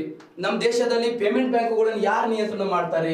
ಪೇಮೆಂಟ್ ಬ್ಯಾಂಕುಗಳನ್ನು ನಿಯಂತ್ರಣ ಯಾರು ಮಾಡುತ್ತೆ ಅಂತ ಕೇಳಿದ್ರ ಪೇಮೆಂಟ್ ಬ್ಯಾಂಕುಗಳ ನಿಯಂತ್ರಣ ಯಾರು ಮಾಡ್ತಾರ ಅಂತಂದ್ರ RBI ದವರು ಏನ್ ಮಾಡ್ತಾರೆ? ಈ ಪೇಮೆಂಟ್ ಬ್ಯಾಂಕುಗಳನ್ನು ಏನ್ ಮಾಡ್ತಾರೆ? ನಿಯಂತ್ರಣ ಮಾಡ್ತಾರೆ ನಮ್ಮ ದೇಶದಲ್ಲಿ. ಹಾಗಾದ್ರ ಈ ಪೇಮೆಂಟ್ ಯಾವುದೇ ಒಂದು ಬ್ಯಾಂಕು ಪೇಮೆಂಟ್ ಬ್ಯಾಂಕ್ ಆಗಿ ಸ್ಥಾಪನೆ ಆಗ್ಬೇಕಂತಂದ್ರ ಬೇಸಿಕ್ ಇನ್ವೆಸ್ಟ್ಮೆಂಟ್ ಎಷ್ಟು ಇರ್ಬೇಕ್ರಿ? ಮೂಲ ಬಂಡವಾಳ ಎಷ್ಟು ಇರ್ಬೇಕು ಆ ಬ್ಯಾಂಕ್ ಅಂತ ಕೇಳಿದ್ರ ಮೂಲ ಬಂಡವಾಳ 100 ಕೋಟಿ ಇರಬೇಕು. ಮೂಲ ಬಂಡವಾಳ ಯಾವುದೇ ಒಂದು ಪೇಮೆಂಟ್ ಬ್ಯಾಂಕು ಆಗಿ ಸ್ಥಾಪನೆ ಆಗ್ಬೇಕಂದ್ರೆ ಮೂಲ ಬಂಡವಾಳ ಎಷ್ಟು ಕೋಟಿ ಇರ್ಬೇಕಂತಂದ್ರ 100 ಕೋಟಿ ಇರಬೇಕು. 100 ಕೋಟಿ ಏನಿರಬೇಕು? 100 ಕೋಟಿ ಮೂಲ ಬಂಡವಾಳ ಇರಬೇಕು. ಯಾವುದೇ ಒಂದು ಪೇಮೆಂಟ್ ಬ್ಯಾಂಕ್ ಸ್ಥಾಪನೆ ಆಗ್ಬೇಕಂದ್ರೆ 100 ಕೋಟಿ ಬಂಡವಾಳ ಇರಬೇಕು. ನೆಕ್ಸ್ಟ್ ಈ ಪೇಮೆಂಟ್ ಬ್ಯಾಂಕು ಇದ್ದಾಗ ಸ್ಟಾರ್ಟಿಂಗ್ ಸ್ಥಾಪನೆ ಆದಾಗ ಪೇಮೆಂಟ್ ಬ್ಯಾಂಕುಗಳ ಸ್ಥಾಪನೆ ಆದಾಗ ನೋಡ್ರಿ, ಪೇಮೆಂಟ್ ಬ್ಯಾಂಕುಗಳಲ್ಲಿ ಮೊದಲು ಪ್ರಾರಂಭದಲ್ಲಿ ಪೇಮೆಂಟ್ ಬ್ಯಾಂಕುಗಳಲ್ಲಿ ದಲ್ಲಿ ಪೇಮೆಂಟ್ ಬ್ಯಾಂಕುಗಳಲ್ಲಿ ಕೇವಲ 1,00,000ದವರೆಗೆ ಮಾತ್ರ ಠೇವಣಿ ಇಡಕ್ಕೆ ಅವಕಾಶ ಕೊಟ್ಟಿದ್ರು. ಎಷ್ಟು? 1,00,000ದವರೆಗೆ ಮಾತ್ರ ಠೇವಣಿ ಇಡಕ್ಕೆ ಅವಕಾಶ ಕೊಟ್ಟಿದ್ರು ಪ್ರಾರಂಭದಲ್ಲಿ. ಬಟ್ ಇದರ ಮಿತಿಯನ್ನು ಏನು ಮಾಡಿದ್ದಾರೆ ಈಗ? 1,00,000ದಿಂದ ಏನು ಮಾಡಿದ್ದಾರೆ ಈಗ 5,00,000ದವರೆಗೆ ಏನು ಮಾಡಬಹುದು? ಡೆಪಾಸಿಟ್ ಮಾಡಬಹುದು. ಓಕೆ, ಎಷ್ಟು? 1,00,000ದಿಂದ ಎಷ್ಟು 5,00,000ಕ್ಕೆ ಏನು ಮಾಡಿದ್ದಾರೆ? ಹೆಚ್ಚು ಮಾಡಿದ್ದಾರೆ. ಮೊದಲು 1,00,000 ಮಾತ್ರ ಇಡಕ್ಕೆ ಅವಕಾಶ ಕೊಟ್ಟಿದ್ರು, ಅದ್ರ ಮಿತಿಯನ್ನು 5,00,000ಕ್ಕೆ ಏನು ಮಾಡಿದ್ದಾರೆ? ಹೆಚ್ಚಿಸಿದ್ದಾರೆ. ನೆಕ್ಸ್ಟ್ ಏನಂತಂದ್ರ ಈ ಪೇಮೆಂಟ್ ಬ್ಯಾಂಕುಗಳಲ್ಲಿ ಏನಂತಂದ್ರೆ FDI ಫಾರಿನ್ ಡೈರೆಕ್ಟ್ ಇನ್ವೆಸ್ಟ್ಮೆಂಟ್ ಹೂಡಿಕೆ ಮಾಡಕ, FDI ಹೂಡಿಕೆ ಮಾಡಕ ಏನಂತಂದ್ರೆ 40% FDI. ಈಗ ಯಾವುದೇ ನಮ್ದು ಪೇಮೆಂಟ್ ಬ್ಯಾಂಕ್ ಐತೆ ಅಂತ ತಿಳ್ಕೊಳ್ರಿ, ವಿದೇಶಿಯರು ಬಂದು ಆ ಪೇಮೆಂಟ್ ಬ್ಯಾಂಕ್ ಅಲ್ಲಿ ಇನ್ವೆಸ್ಟ್ಮೆಂಟ್ ಮಾಡಬಹುದು. ಎಷ್ಟರ ಮಟ್ಟಿಗೆ ಇನ್ವೆಸ್ಟ್ಮೆಂಟ್ ಮಾಡಬಹುದು ಅಂತಂದ್ರೆ 5 lakh ವರೆಗೂ 40% ವರೆಗೂ ಏನು ಮಾಡಬಹುದು? ಇನ್ವೆಸ್ಟ್ಮೆಂಟ್ ಮಾಡಬಹುದು ಅವರು. ಓಕೆ, ಪ್ರತಿ 100 ರೂಪಾಯಿ ಮೇಲೆ ಅಂದ್ರೆ 40 ರೂಪಾಯಿವರೆಗೆ ಏನಂದ್ರೆ ಇನ್ವೆಸ್ಟ್ಮೆಂಟ್ ಮಾಡಬಹುದು ಅವರು. ನೆಕ್ಸ್ಟ್ ಏನಂತಂದ್ರ ಈ ಪೇಮೆಂಟ್ ಬ್ಯಾಂಕುಗಳ ಉದ್ದೇಶ ಏನಂತಂದ್ರ ಈಗ ಏನಂತಂದ್ರ ಸಣ್ಣ ಏನಂತಂದ್ರ ಹೋಲ್ಡರ್ ಇರ್ತಾರಲ್ಲ, ಬ್ಯಾಂಕ್ ಹೋಲ್ಡರ್ಸ್ ಇರ್ತಾರಲ್ಲ, ಅವ್ರಿಗೆ ಅನುಕೂಲವಾಗ್ಲಿ ಅಂತೇಳಿ ಉದ್ದೇಶದಿಂದ. ಈಗ ಏನಂತಂದ್ರ ಮತ್ತೆ ಇನ್ನು ಕಮರ್ಷಿಯಲ್ ಬ್ಯಾಂಕ್, ಅದರ್ಸ್ ಬ್ಯಾಂಕ್ಸ್ ಗಳ ಮೇಲಿನ ಹೊರೆ ಕಡಿಮೆ ಆಗ್ಲಿ ಅಂತೇಳಿ ಉದ್ದೇಶದಿಂದ ಈ ಪೇಮೆಂಟ್ ಬ್ಯಾಂಕುಗಳನ್ನು ಏನು ಮಾಡಿದ್ದಾರೆ? ಸ್ಥಾಪನೆ ಮಾಡಿದ್ದಾರೆ ಅಂತ ಹೇಳ್ಬಹುದು. ಪ್ರೆಸೆಂಟ್ ಎಷ್ಟು ಪೇಮೆಂಟ್ ಬ್ಯಾಂಕುಗಳು ಅದಾವ ಅಂತ ಕೇಳಿದ್ರೆ, ಒಟ್ಟು ನಮ್ಮ ದೇಶದಲ್ಲಿ ಪ್ರಸ್ತುತ ಕಾರ್ಯನಿರ್ವಹಿಸುತ್ತಿರುವಂತಹ ಪೇಮೆಂಟ್ ಬ್ಯಾಂಕುಗಳ ಸಂಖ್ಯೆ ಎಷ್ಟು ರೀ ಒಟ್ಟು ಅಂತ ಕೇಳಿದ್ರೆ 6 ಪೇಮೆಂಟ್ ಬ್ಯಾಂಕುಗಳು ನಮ್ಮ ದೇಶದಲ್ಲಿ ಪ್ರಸ್ತುತ ಏನಂತಂದ್ರ ಕಾರ್ಯನಿರ್ವಹಿಸ್ತಿದಾವ್ರಿ. ಆ 6 ಪೇಮೆಂಟ್ ಬ್ಯಾಂಕುಗಳು ಯಾವ್ಯಾವ ಇದಾವೆ? 6 ಪೇಮೆಂಟ್ ಬ್ಯಾಂಕ್ಸ್ಗಳು ಯಾವ್ಯಾವ ಇದಾವ್ರಿ ನಮ್ಮ ದೇಶದಲ್ಲಿ ಅಂತ ಕೇಳಿದ್ರೆ 6 ಪೇಮೆಂಟ್ಸ್ ಬ್ಯಾಂಕುಗಳು ಕಾರ್ಯನಿರ್ವಹಿಸ್ತಿದಾವ್ರಿ. ಕರೆಕ್ಟ್ ನೋಡ್ಕೊಳ್ರಿ. ಇಲ್ಲಿ ಒಂದೇದು ಯಾವುದ್ರಿ? 6 ಪೇಮೆಂಟ್ ಬ್ಯಾಂಕುಗಳಲ್ಲಿ ಒಂದೇದು ಇದೆ ರೀ ಭಾರತೀಯ Airtel payment bank. Airtel payment bank ದೇಶದ ಮೊಟ್ಟ ಮೊದಲ ಪೇಮೆಂಟ್ ಬ್ಯಾಂಕ್ ಅಂತ ಕರಿತೀವಿ ಅದಕ್ಕ. Airtel payment bank, Airtel payment bank. Okay, ಇನ್ನ ಎರಡನೇದು ಯಾವುದು ಅಂತ ಕೇಳಿದ್ರ Paytm payment bank. Paytm payment bank. ಮೂರನೇದು ಯಾವ್ದು ಅಂತ ಕೇಳಿದ್ರ ಫಿನೋ ಪೇಮೆಂಟ್ ಬ್ಯಾಂಕು. ಯಾವ payment bank? Fino payment bank ಅಂತ ಕರಿತೀವಿ. Okay, Fino payment bank. Okay, ಇನ್ನ ನಿಮಗೆ ಏನಂತಂದ್ರ ಇದ್ರ ಫುಲ್ ಫಾರ್ಮ್ ಕೇಳ್ಯಾರಿ ಜೇಲರ್ ಎಕ್ಸಾಮ್ ಒಳಗ IPPB ಅಂತೇಳಿ. ಓಕೆ, IPPB ಅಂತೇಳಿ. IPPB ಏನ್ರಿ? IPPB ಅಂತಂದ್ರ Indian post payment bank. Full form ಕೇಳ್ಯಾರ ಇದ್ರ ಏನ್ರಿ? Indian post payment bank. Post payment bank ಅಂತ ಕರಿತೀವಿ. Indian post payment bank. Payment bank, Indian post payment bank ಅಂತ ಕರಿತೀವಿ. ನೆಕ್ಸ್ಟ್ ಇದಾದ ನಂತರ ಏನಂತಂದ್ರೆ ಐದನೇದು ಯಾವ್ದ್ರಿ ಏನಂತಂದ್ರೆ NSDL ಪೇಮೆಂಟ್ ಬ್ಯಾಂಕ್ ಅಂತೇಳಿ ಬರುತ್ತೆ. NSDL ಪೇಮೆಂಟ್ ಬ್ಯಾಂಕು ಇದರ ಫುಲ್ ಫಾರ್ಮ್ ಕೇಳ್ಯಾರಿ. NSDL ಪೇಮೆಂಟ್ ಬ್ಯಾಂಕು ಅಂತೇಳಿ ಬರುತ್ತೆ. NSDL national security depository limited ಅಂತ ಕರಿತೀವಿ. Okay, national security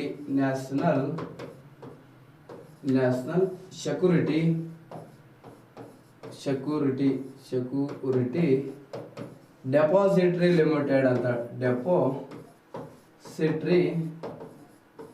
depository limited payment bank limited. Okay, ಇನ್ನ ಲಾಸ್ಟ್ ಒನ್ ಯಾವುದ್ರಿ ಸರ್ ಅಂತ ಕೇಳಿದ್ರೆ ಲಾಸ್ಟ್ ಒನ್ ಇದೆ ರೀ ಜಿಯೋ ಪೇಮೆಂಟ್ ಬ್ಯಾಂಕು ಅಂತ. Jio payment bank. Okay sir, ಇವುಗಳಲ್ಲಿ ಅತ್ಯಂತ ಹಳೆಯದು ಯಾವುದು ಅಂತ ಕೇಳಿದ್ರ ಇವುಗಳಲ್ಲಿ ಅತ್ಯಂತ ಹಳೆ ಇದೆ ರೀ ಇಂಡಿಯನ್ ಪೋಸ್ಟ್ ಯಾವ್ದಂತಂದ್ರೆ ಏರ್ಟೆಲ್ ಪೋಸ್ಟ್ ಪೇಮೆಂಟ್ ಬ್ಯಾಂಕು. ಭಾರತೀಯ ಏರ್ಟೆಲ್ ಪೇಮೆಂಟ್ ಬ್ಯಾಂಕ್ ಅಂತ ಕರಿತೀವಿ. ಭಾರತೀಯ ಏರ್ಟೆಲ್ ಪೇಮೆಂಟ್ ಬ್ಯಾಂಕು. ಸರ್ಕಾರಿ ಸ್ವಾಮ್ಯದ ಯಾವ್ದು ಅಂತಂದ್ರೆ IPPB ಪೇಮೆಂಟ್ ಬ್ಯಾಂಕು ಅಂತಂದ್ರೆ ಇಂಡಿಯನ್ ಪೋಸ್ಟ್ ಪೇಮೆಂಟ್ ಬ್ಯಾಂಕು. ಇನ್ನು ಇದರಲ್ಲಿ 6 ಬ್ಯಾಂಕುಗಳಲ್ಲಿ ಅತ್ಯಂತ ಹಳೆಯದು ಯಾವ್ದು ಅಂತಂದ್ರೆ ಜಿಯೋ ಪೇಮೆಂಟ್ ಬ್ಯಾಂಕು ಅಂತ ಕರಿತೀವಿ. ಒಟ್ಟು ಎಷ್ಟು ಅಂದ್ರೆ 6 ಪೇಮೆಂಟ್ ಬ್ಯಾಂಕುಗಳು ಕಾರ್ಯನಿರ್ವಹಿಸ್ತಿರುವುದನ್ನು ನೋಡ್ತೀವಿ. ಇಲ್ಲಿಗೆ ಏನಂತಂದ್ರ ನಿಮಗೆ ಏನಂತಂದ್ರ ಬ್ಯಾಂಕಿಂಗ್ ಸೆಕ್ಟರ್ ಏನಂತಂದ್ರ ಮುಗೀತದ ನೋಡ್ರಿ. ಇನ್ನೊಂದು ಏನಂತಂದ್ರೆ ಬಾಸೆಲ್ ಒಪ್ಪಂದ ಅಂತೇಳಿ ಇರುತ್ತೆ ರೀ. ನಿಮ್ಗೆ ಡೈರೆಕ್ಟ್ ಕ್ವಶನ್ ಕೇಳ್ತಾರೆ, ಬಾಸೆಲ್ ಪ್ರೋಟೋಕಾಲ್ ಏನು ಯಾವುದಕ್ಕೆ ಸಂಬಂಧಿಸಿದೆ ಅಂತ. ಯಾವುದು? ಬಾಸೆಲ್ ಒಪ್ಪಂದ. ಓಸೆಲ್ ಒಪ್ಪಂದ ಆಯ್ತು, ಬಾಸೆಲ್ ಒಪ್ಪಂದ ಯಾವುದಕ್ಕೆ ಸಂಬಂಧಪಟ್ಟಿದೆ ಅಂತ. ಯಾವುದು? ಬಾಸೆಲ್ ಒಪ್ಪಂದ. ಒಪ್ಪಂದ ಅಂತೇಳಿ, ಒಪ್ಪಂದ. ಓಕೆ, ಬಾಸೆಲ್ ಪ್ರೋಟೋಕಾಲ್ ಅಂತ ಕರಿತೀವಿ. Basel protocol, protocol. ಓಕೆ, ಇದರ ಬಗ್ಗೆ ಏನಂತಂದ್ರ ನೀವು ಏನು ಮಾಡ್ಬೇಕಂತಂದ್ರೆ ನೀವೇನಂತಂದ್ರೆ ಬರೋದು ಏನಂದ್ರೆ ನೀಟಾಗಿ ನನ್ನ ಟೆಲಿಗ್ರಾಮಿಗೆ ಕಳಿಸ್ಬೇಕು. ಓಕೆ, ಬಾಸೆಲ್ ಒಪ್ಪಂದ ಇದನ್ನ ಏನಂತಂದ್ರೆ ಯಾವುದೇ ಸಂಬಂಧ ಇಲ್ಲಿವರೆಗೆ ಏನಂತಂದ್ರೆ 3 ಬಾರಿ ಅಂತಂದ್ರೆ ಬಾಸೆಲ್ ಒಪ್ಪಂದ ಆಗಿದೆ. ಕರೆಂಟ್ ಅಫೇರ್ಸ್ 2018 ಒಳಗಿತ್ತು, 3ನೇದು 2018 ಒಳಗಾಗಿದೆ ನೋಡ್ರಿ. ಬಾಸೆಲ್ ಒಪ್ಪಂದ ಯಾವುದಕ್ಕೆ ಸಂಬಂಧಿಸಿದೆ? ಡೈರೆಕ್ಟ್ ಕ್ವಶನ್ ಕೇಳ್ತಾರೆ. ಬ್ಯಾಂಕುಗಳಿಗೆ ಸಂಬಂಧಿಸಿದೆ, ಪರಿಸರಕ್ಕೆ ಸಂಬಂಧಪಟ್ಟೈತಿ, ಹವಾಮಾನಕ್ಕೆ ಸಂಬಂಧಪಟ್ಟೈತಿ, ತಾಪಮಾನಕ್ಕೆ ಸಂಬಂಧಪಟ್ಟೈತಿ, ಏನಾದ್ರು ಕೇಳಬಹುದು. ಇದು ಬ್ಯಾಂಕುಗಳಿಗೆ ಸಂಬಂಧಿಸಿದ ಏನಂದ್ರೆ ಒಪ್ಪಂದ ಆಗಿದೆ, ಬಾಸೆಲ್ ಪ್ರೋಟೋಕಾಲ್. ಬಾಸೆಲ್ ಇದೊಂದು ನಗರ ರೀ. ಬಾಸೆಲ್ ಅನ್ನೋದು ಏನಂತಂದ್ರೆ ಸ್ವಿಟ್ಜರ್ಲೆಂಡ್ ದೇಶದ ಒಂದು ನಗರ. ನಾನು ಆಗ್ಲೇ ಹೇಳಿದ್ದನ್ನ ಪ್ರಪಂಚದ ಅತ್ಯಂತ ಹಣಕಾಸು ಸಂಸ್ಥೆ ಆಗಿರುವಂತ ಬ್ಯಾಂಕ್ ಫಾರ್ ಇಂಟರ್ನ್ಯಾಷನಲ್ ಸೆಟಲ್ಮೆಂಟ್ ನ ಕೇಂದ್ರ ಕಚೇರಿ ಕಂಡು ಬರೋದು ಇಲ್ಲೇ ಬಾಸೆಲ್ನಲ್ಲಿ. ಓಕೆ, ನೆಕ್ಸ್ಟ್ ಏನಂತಂದ್ರೆ ಅದು ಯಾವಾಗ ಸ್ಥಾಪನೆ ಆಯ್ತು, ಏನು ಮಾಡುತ್ತೆ, ಅಲ್ಲಿ ಏನಂತಂದ್ರೆ ಕ್ಯಾಪಿಟಲ್ ಎಡಿಕೆಸಿ ರೇಷಿಯೋ ಬಗ್ಗೆ ಡಿಸೈಡ್ ಮಾಡ್ತಾರೆ, ಏನೇನು ಮಾಡ್ತಾರೆ ಅಂತೇಳಿ. ಇವತ್ತೇನಂತಂದ್ರೆ 2 ಪೇಜ್ ಮೀರ್ಲಾರ್ದಂಗೆ ಏನಂತಂದ್ರೆ 2 ಪೇಜ್ಗಿಂತ ಹೆಚ್ಚಾಗ್ಲಾರ್ದಂಗೆ ಎಸ್ಸೆ ರೈಟಿಂಗ್ ಬರೀಬೇಕು. ಬಾಸೆಲ್ ಒಪ್ಪಂದ ಏನಾಯ್ತು ಅಂತೇಳಿ ನೋಡ್ಕೊಡ್ರಿ. ನೆಕ್ಸ್ಟ್ ಏನಂತಂದ್ರೆ ಇದಾದ ನಂತರ ನಿಮಗೆ ಬರೋದು ನೆಕ್ಸ್ಟ್ ಯಾವ್ದ್ರಿ ಅಂತ ಕೇಳಿದ್ರ ಇನ್ಫ್ಲೇಷನ್, ಹಣದುಬ್ಬರ ಮತ್ತು ಅನಪ್ರಸರಣ. ಇನ್ಫ್ಲೇಷನ್ ಅಂಡ್ ಡಿಫ್ಲೇಷನ್ ಬಗ್ಗೆ ಹೇಳಬೇಕು ನೆಕ್ಸ್ಟ್ ಕ್ಲಾಸ್. ಈಗ ಏನಂತಂದ್ರೆ ಇಂಪಾರ್ಟೆಂಟ್ ಕಾನ್ಸೆಪ್ಟ್ ಇದು. ಎವ್ರಿ ಎಕ್ಸಾಮ್ ಒಳಗೆ ಏನಂತಂದ್ರೆ ಒಂದೊಂದು ಕ್ವಶನ್ ಏನಂತಂದ್ರೆ ಬಂದೇ ಬರ್ತಾವ್ರಿ. ಯಾವುದ್ರ ಮೇಲೆ ಅಂತಂದ್ರೆ ಇನ್ಫ್ಲೇಷನ್ ಮತ್ತು ಡಿಫ್ಲೇಷನ್ ಮೇಲೆ ಫಿಕ್ಸ್. ಏನಂತಂದ್ರೆ ಇನ್ಫ್ಲೇಷನ್ ಮೇಲೆ ಮತ್ತು ಡಿಫ್ಲೇಷನ್ ಮೇಲೆ ಏನಂತಂದ್ರೆ ಪ್ರತಿಯೊಂದು ಎಕ್ಸಾಮ್ ಒಳಗೆ ಏನಂತಂದ್ರೆ ಕೇಳಿದನ್ನ ನಾವು ಏನಂತಂದ್ರೆ ನೋಡ್ತೀವ್ರಿ. ಹಣದುಬ್ಬರ ಅಂತೇಳಿ ಕರಿತೀವಿ. ಯಾವುದು? ಹಣದುಬ್ಬರ ಅಂತಂದ್ರೆ ಒಂದೇ. ಹಣದುಬ್ಬರ ಅಂದ್ರೆ ಒಂದೇ. ಪ್ಲಸ್ ಏನಂತಂದ್ರ ಅತಿ ಪ್ರಸರಣ ಅಂತಂದ್ರೆ ಒಂದೇ. ಓಕೆ, ಹಣದುಬ್ಬರ ಅಂತಂದ್ರೆ ಒಂದೇ, ಅಥವಾ ಏನಂತಂದ್ರೆ ಅತಿ ಪ್ರಸರಣ ಅಂತಂದ್ರೆ ಒಂದೇ. ಅತಿ ಪ್ರಸರಣ ಅಂತಂದ್ರೆ ಒಂದೇ. ಇನ್ನ ಇನ್ಫ್ಲೇಷನ್, ಇಂಗ್ಲಿಷ್ ಒಳಗೆ ಏನು ಹೇಳ್ತೀವಿ ಇದಕ್ಕಂತಂದ್ರ ಇನ್ಫ್ಲೇಷನ್ ಅಂತಂದ್ರೆ ಒಂದೇ. ಯಾವುದು? ಇನ್ಫ್ಲೇಷನ್ ಅಂತಂದ್ರೆ ಒಂದೇ. ಇನ್ಫ್ಲೇಷನ್ ನೋಡ್ರಿ, ಈಸಿ ಇದೆ ರೀ. ಇದು ಏನಪ್ಪ ಇನ್ಫ್ಲೇಷನ್ ಅಂತಂದ್ರೆ ಇನ್ಫ್ಲೇಷನ್ ನೋಡೋಣ, ಆಮೇಲೆ ಡಿಫ್ಲೇಷನ್ ನೋಡೋಣ. ಇನ್ಫ್ಲೇಷನ್ ಅರ್ಥ ಆದ್ರೆ ಆಟೋಮೆಟಿಕ್ ಆಗಿ ನಿಮ್ಗೆ ಡಿಫ್ಲೇಷನ್ ವಿತಿನ್ 5 ನಿಮಿಷ ಒಳಗೆ ಅಂತಂದ್ರೆ ಡಿಫ್ಲೇಷನ್ ಅರ್ಥ ಆಗ್ತದ. ಓಕೆ, ಇನ್ಫ್ಲೇಷನ್ ಅಂತಂದ್ರ ಏನು ಇಲ್ಲ ರೀ, ರೇಟ್ ಹೆಚ್ಚಾಗೋದು. ಆಡ ಭಾಷೆಯಲ್ಲಿ ಏನ್ ಹೇಳ್ತೀವಿ? ಸರಕುಗಳ ಬೆಲೆ ಹೆಚ್ಚಾಗೋದು, ರೇಟ್ ಹೆಚ್ಚಾಗೋದು, ಕಾಸ್ಟ್ಲಿ ಆಗೋದು ಅಂತೇಳಿ ಹೇಳ್ತೀವಿ. ನೋಡ್ರಿ, ಇನ್ಫ್ಲೇಷನ್ ಅಂತಂದ್ರ ಸರಕು ಮತ್ತು ಸೇವೆಗಳ ಬೆಲೆಯು, ಸರಕು ಮತ್ತು ಸೇವೆಗಳ ಬೆಲೆ ಏನಾಗ್ತಿರ್ಬೇಕ್ರಿ? ಸರಕು ಮತ್ತು ಸೇವೆಗಳ ಬೆಲೆಗಳು ಏನಾಗ್ಬೇಕ್ರಿ? ಸರಕು ಮತ್ತು ಸೇವೆಗಳ ಬೆಲೆಗಳು ಏನಾಗ್ಬೇಕ್ರಿ ಅಂತಂದ್ರೆ ಸತತವಾಗಿ ಏನಾಗ್ತಿರ್ಬೇಕು? ಹೆಚ್ಚಳ ಆಗ್ತಿರ್ಬೇಕು. ಸರಕು ಮತ್ತು ಸೇವೆಗಳ ಬೆಲೆಯಲ್ಲಿ ಸತತವಾಗಿ ಹೆಚ್ಚಳ ಆಗ್ತಿರ್ಬೇಕು.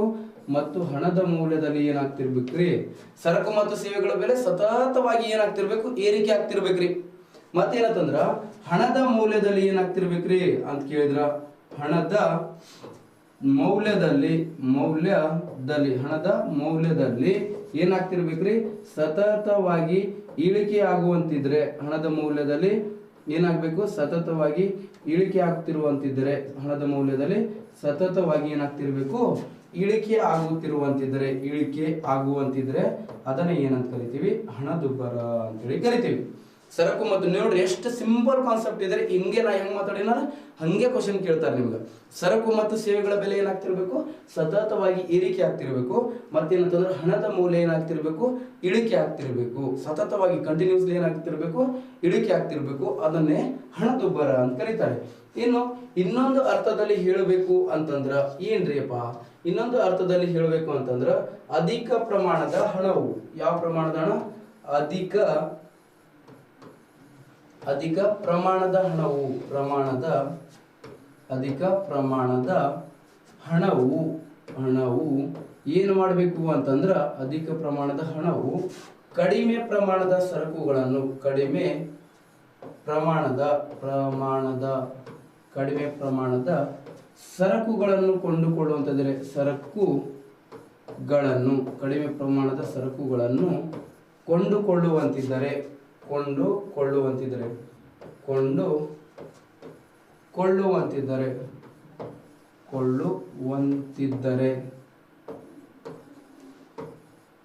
ನೋಡ್ರಿ, ಅಧಿಕ ಪ್ರಮಾಣದ ಹಣವು ಕಡಿಮೆ ಪ್ರಮಾಣದ ಸರಕುಗಳನ್ನು ಕೊಂಡುಕೊಳ್ಳುವಂತಿದ್ದರೆ ಅದನ್ನೇ ಹಣದುಬ್ಬರ ಅಂತ ಕರೀತಾರೆ.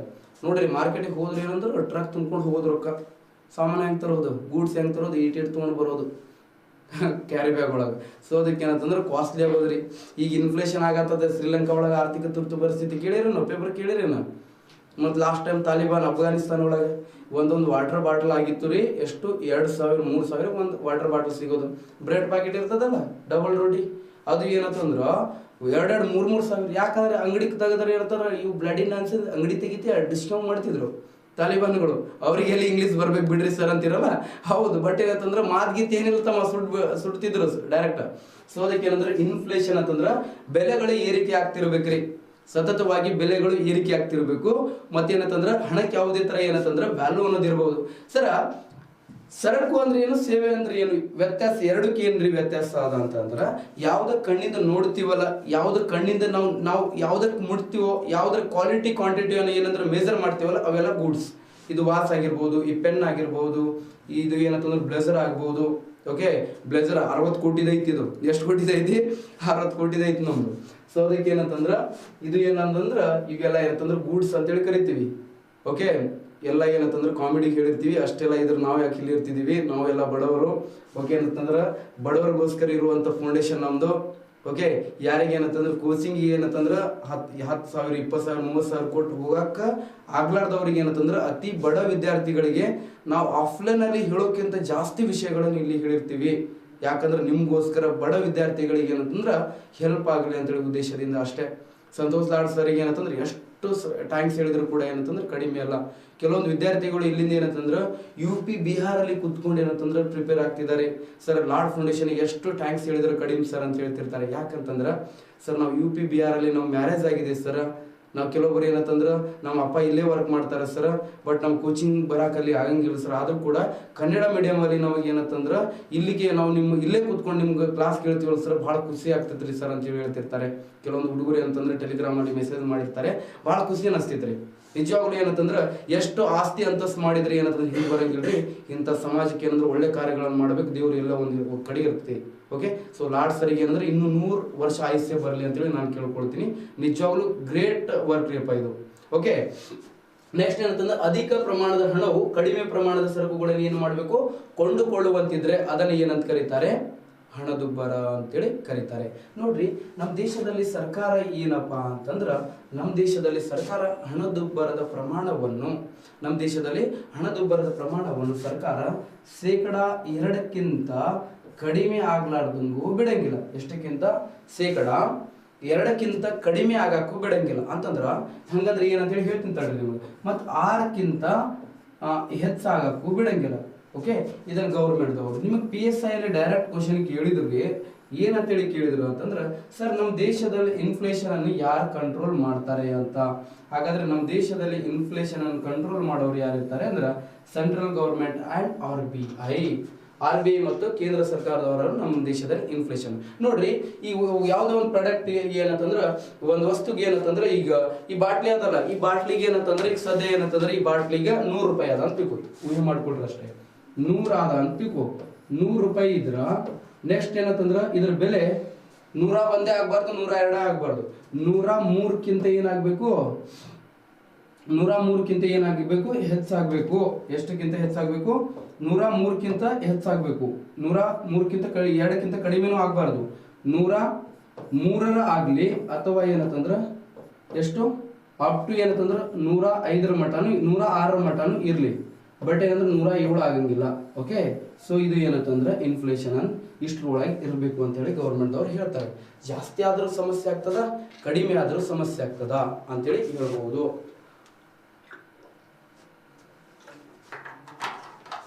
ನೆಕ್ಸ್ಟ್ ನಮ್ಮ ಬಜೆಟ್ ಒಳಗ, ಈ ಬಜೆಟ್ ಒಳಗ 2022-23 ಬಜೆಟ್ ಒಳಗ, ಅದಕ್ಕಿಂತ ಮುಂಚೆ ಎಕನಾಮಿಕ್ ಸರ್ವೆ ಒಳಗ ನೋಡೋಣ.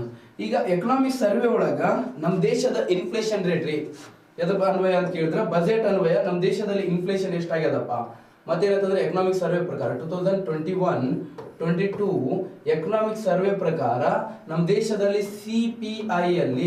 CPI ಅಂತಂದ್ರೆ ಕನ್ಸ್ಯೂಮರ್ ಪ್ರೈಸ್ ಇಂಡೆಕ್ಸ್ ಹೇಳ್ತೀನಿ ನಾಳೆ ಕ್ಲಾಸ್ ಬರ್ಬೋದು. ನಾಳೆ ಸೇಮ್ ಕ್ಲಾಸ್ ಇರುತ್ತೆ ನೋಡ್ರಿ, ನನಗೆ 9 ರಿಂದ 10 ನಾಳೆ ಕೂಡ ಸೇಮ್ ಕ್ಲಾಸ್ ಇರುತ್ತೆ, ಅಟೆಂಡ್ ಆಗ್ಬಹುದು. ಓಕೆ, 9 ರಿಂದ 10 ಇರುತ್ತೆ, ನಾಳೆ ನಾಡಿದ್ದು 2 ದಿನ ಇರುತ್ತೆ. ಮತ್ತೆ ವೀಕ್ಲಿ 3 ಡೇಸ್ ಇರುತ್ತೆ ಕ್ಲಾಸ್, ನೋಡ್ಕೊಂಡಿರ್ಬೇಕು ಸರಿನಾ. CPI ಅಂತಂದ್ರೆ ಕನ್ಸ್ಯೂಮರ್ ಪ್ರೈಸ್ ಇಂಡೆಕ್ಸ್ ಅಂತ ಹೇಳಿ ಕರಿತೀವಿ. ಕನ್ಸ್ಯೂಮರ್ ಪ್ರೈಸ್ ಇಂಡೆಕ್ಸ್ ಅಲ್ಲಿ ಏನಂತಂದ್ರೆ 5.2% ಇನ್ಫ್ಲೇಷನ್ ರೇಟ್ ಇದೆ ನಮ್ಮ ದೇಶದಲ್ಲಿ. ಓಕೆ, ಯಾವ ಎಕನಾಮಿಕ್ ಇಯರ್? 2021-22 economic year. ಇನ್ನ ಹೋಲ್ಸೇಲ್ ಪ್ರೈಸ್ ಇಂಡೆಕ್ಸ್ ಅಲ್ಲಿ ಅಂದ್ರೆ WPI ಅಲ್ಲಿ ಎಷ್ಟಿದೆ? ನಮ್ದು 12.5 ಇದೆ ನಮ್ಮ ದೇಶದಲ್ಲಿ ಇನ್ಫ್ಲೇಷನ್ ರೇಟ್ ಅಂತ ಹೇಳ್ತಾರೆ. ಎಷ್ಟು? 12.5 ಹೋಲ್ಸೇಲ್ ಪ್ರೈಸ್ ಇಂಡೆಕ್ಸ್. CPI ಅಲ್ಲಿ ಎಷ್ಟು ಅಂತಂದ್ರೆ 5.2% ಇನ್ಫ್ಲೇಷನ್ ರೇಟ್ ನಮ್ಮ ದೇಶದಲ್ಲಿ ಇದೆ ಅಂತೇಳಿ ಹೇಳಲಾಗ್ಯದ. ಇಷ್ಟೇ ಅಂತಂದ್ರೆ ಇನ್ಫ್ಲೇಷನ್ ಅಂತೇಳಿ ಕರಿತೀವಿ, ಹಣದುಬ್ಬರ.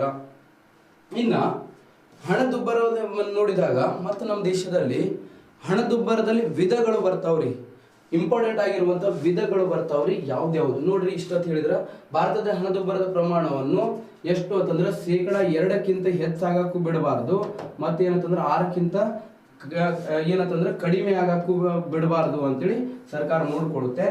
ನೆಕ್ಸ್ಟ್ ಏನಂತಂದ್ರೆ CPI ಅಲ್ಲಿ 5.2 ಇದೆ, ಹೋಲ್ಸೇಲ್ ಪ್ರೈಸ್ ಅಲ್ಲಿ ಏನಂತಂದ್ರೆ 12.5 ಸಂಭವಿಸಿದೆ ಅಂತೇಳಿ ಹೇಳಲಾಗ್ಯದ. ನೆಕ್ಸ್ಟ್ ಟೈಪ್ಸ್ ಆಫ್ ಇನ್ಫ್ಲೇಷನ್, ಹಣದುಬ್ಬರದ ವಿಧಗಳು ಯಾವ್ಯಾವ ಅದಾವ್ರಿ? ಯಾವ್ಯಾವ ವಿಧಗಳನ್ನು ನೋಡ್ತೀವ್ರಿ ನಾವು ಹಣದುಬ್ಬರ ಒಳಗ ಅಂತೇಳಿ ನೋಡಿದಾಗ? ಹಣದುಬ್ಬರದ ಪ್ರಮುಖ ವಿಧಗಳು ಯಾವ್ಯಾವ ಇದಾವ್ರಿ ಅಂತೇಳಿ ನೋಡಿದಾಗ ಯಾವ್ಯಾವ ವಿಧಗಳು ಇದಾವ್ರಿ ಹಣದುಬ್ಬರದ ಅಂತ ಕೇಳಿದ್ರ ಇಂಪಾರ್ಟೆಂಟ್ ಆಗಿರುವಂತ ವಿಧಗಳು. ಒಂದೇದು ಬೇಡಿಕೆ ಸೆಳೆತ ಹಣದುಬ್ಬರ, ಟೈಪ್ಸ್ ಆಫ್ ಇನ್ಫ್ಲೇಷನ್ ಒಳಗ ಇಂಪಾರ್ಟೆಂಟ್ ಏನಂತಂದ್ರ 2 ಟೈಪ್ಸ್ ಇದಾವ್ರಿ. ಒಂದೇದು ಏನಂತಂದ್ರ ಬೇಡಿಕೆ ಸೆಳೆತ ಹಣದುಬ್ಬರ ಅಂತಂದ್ರ ಅದ್ರೊಳಗೆ ಆನ್ಸರ್ ಇದೆ ರೀ. ಏನಂತಂದ್ರ ಇಂಗ್ಲಿಷ್ ಒಳಗೆ ಹೇಳ್ತೀವಿ ಡಿಮಾಂಡ್ ಪುಲ್ ಇನ್ಫ್ಲೇಷನ್ ಅಂತ ಕರಿತೀವಿ. ಇದಕ್ಕ ಡಿಮಾಂಡ್ ಪುಲ್ ಇನ್ಫ್ಲೇಷನ್ ಅಂತ ಕರಿತೀವಿ. ಡಿಮಾಂಡ್ ಪುಲ್ ಇನ್ಫ್ಲೇಷನ್ ಅಂತ ಕರಿತೀವಿ. ಇನ್ಫ್ಲೇಷನ್ ಅಂತ ಕರಿತೀವಿ. Demand pull inflation. ಹಂಗಾದ್ರೆ ಏನಪ್ಪಾ ಡಿಮಾಂಡ್ ಪುಲ್ ಇನ್ಫ್ಲೇಷನ್ ಅಂತಂದ್ರೆ ಏನು?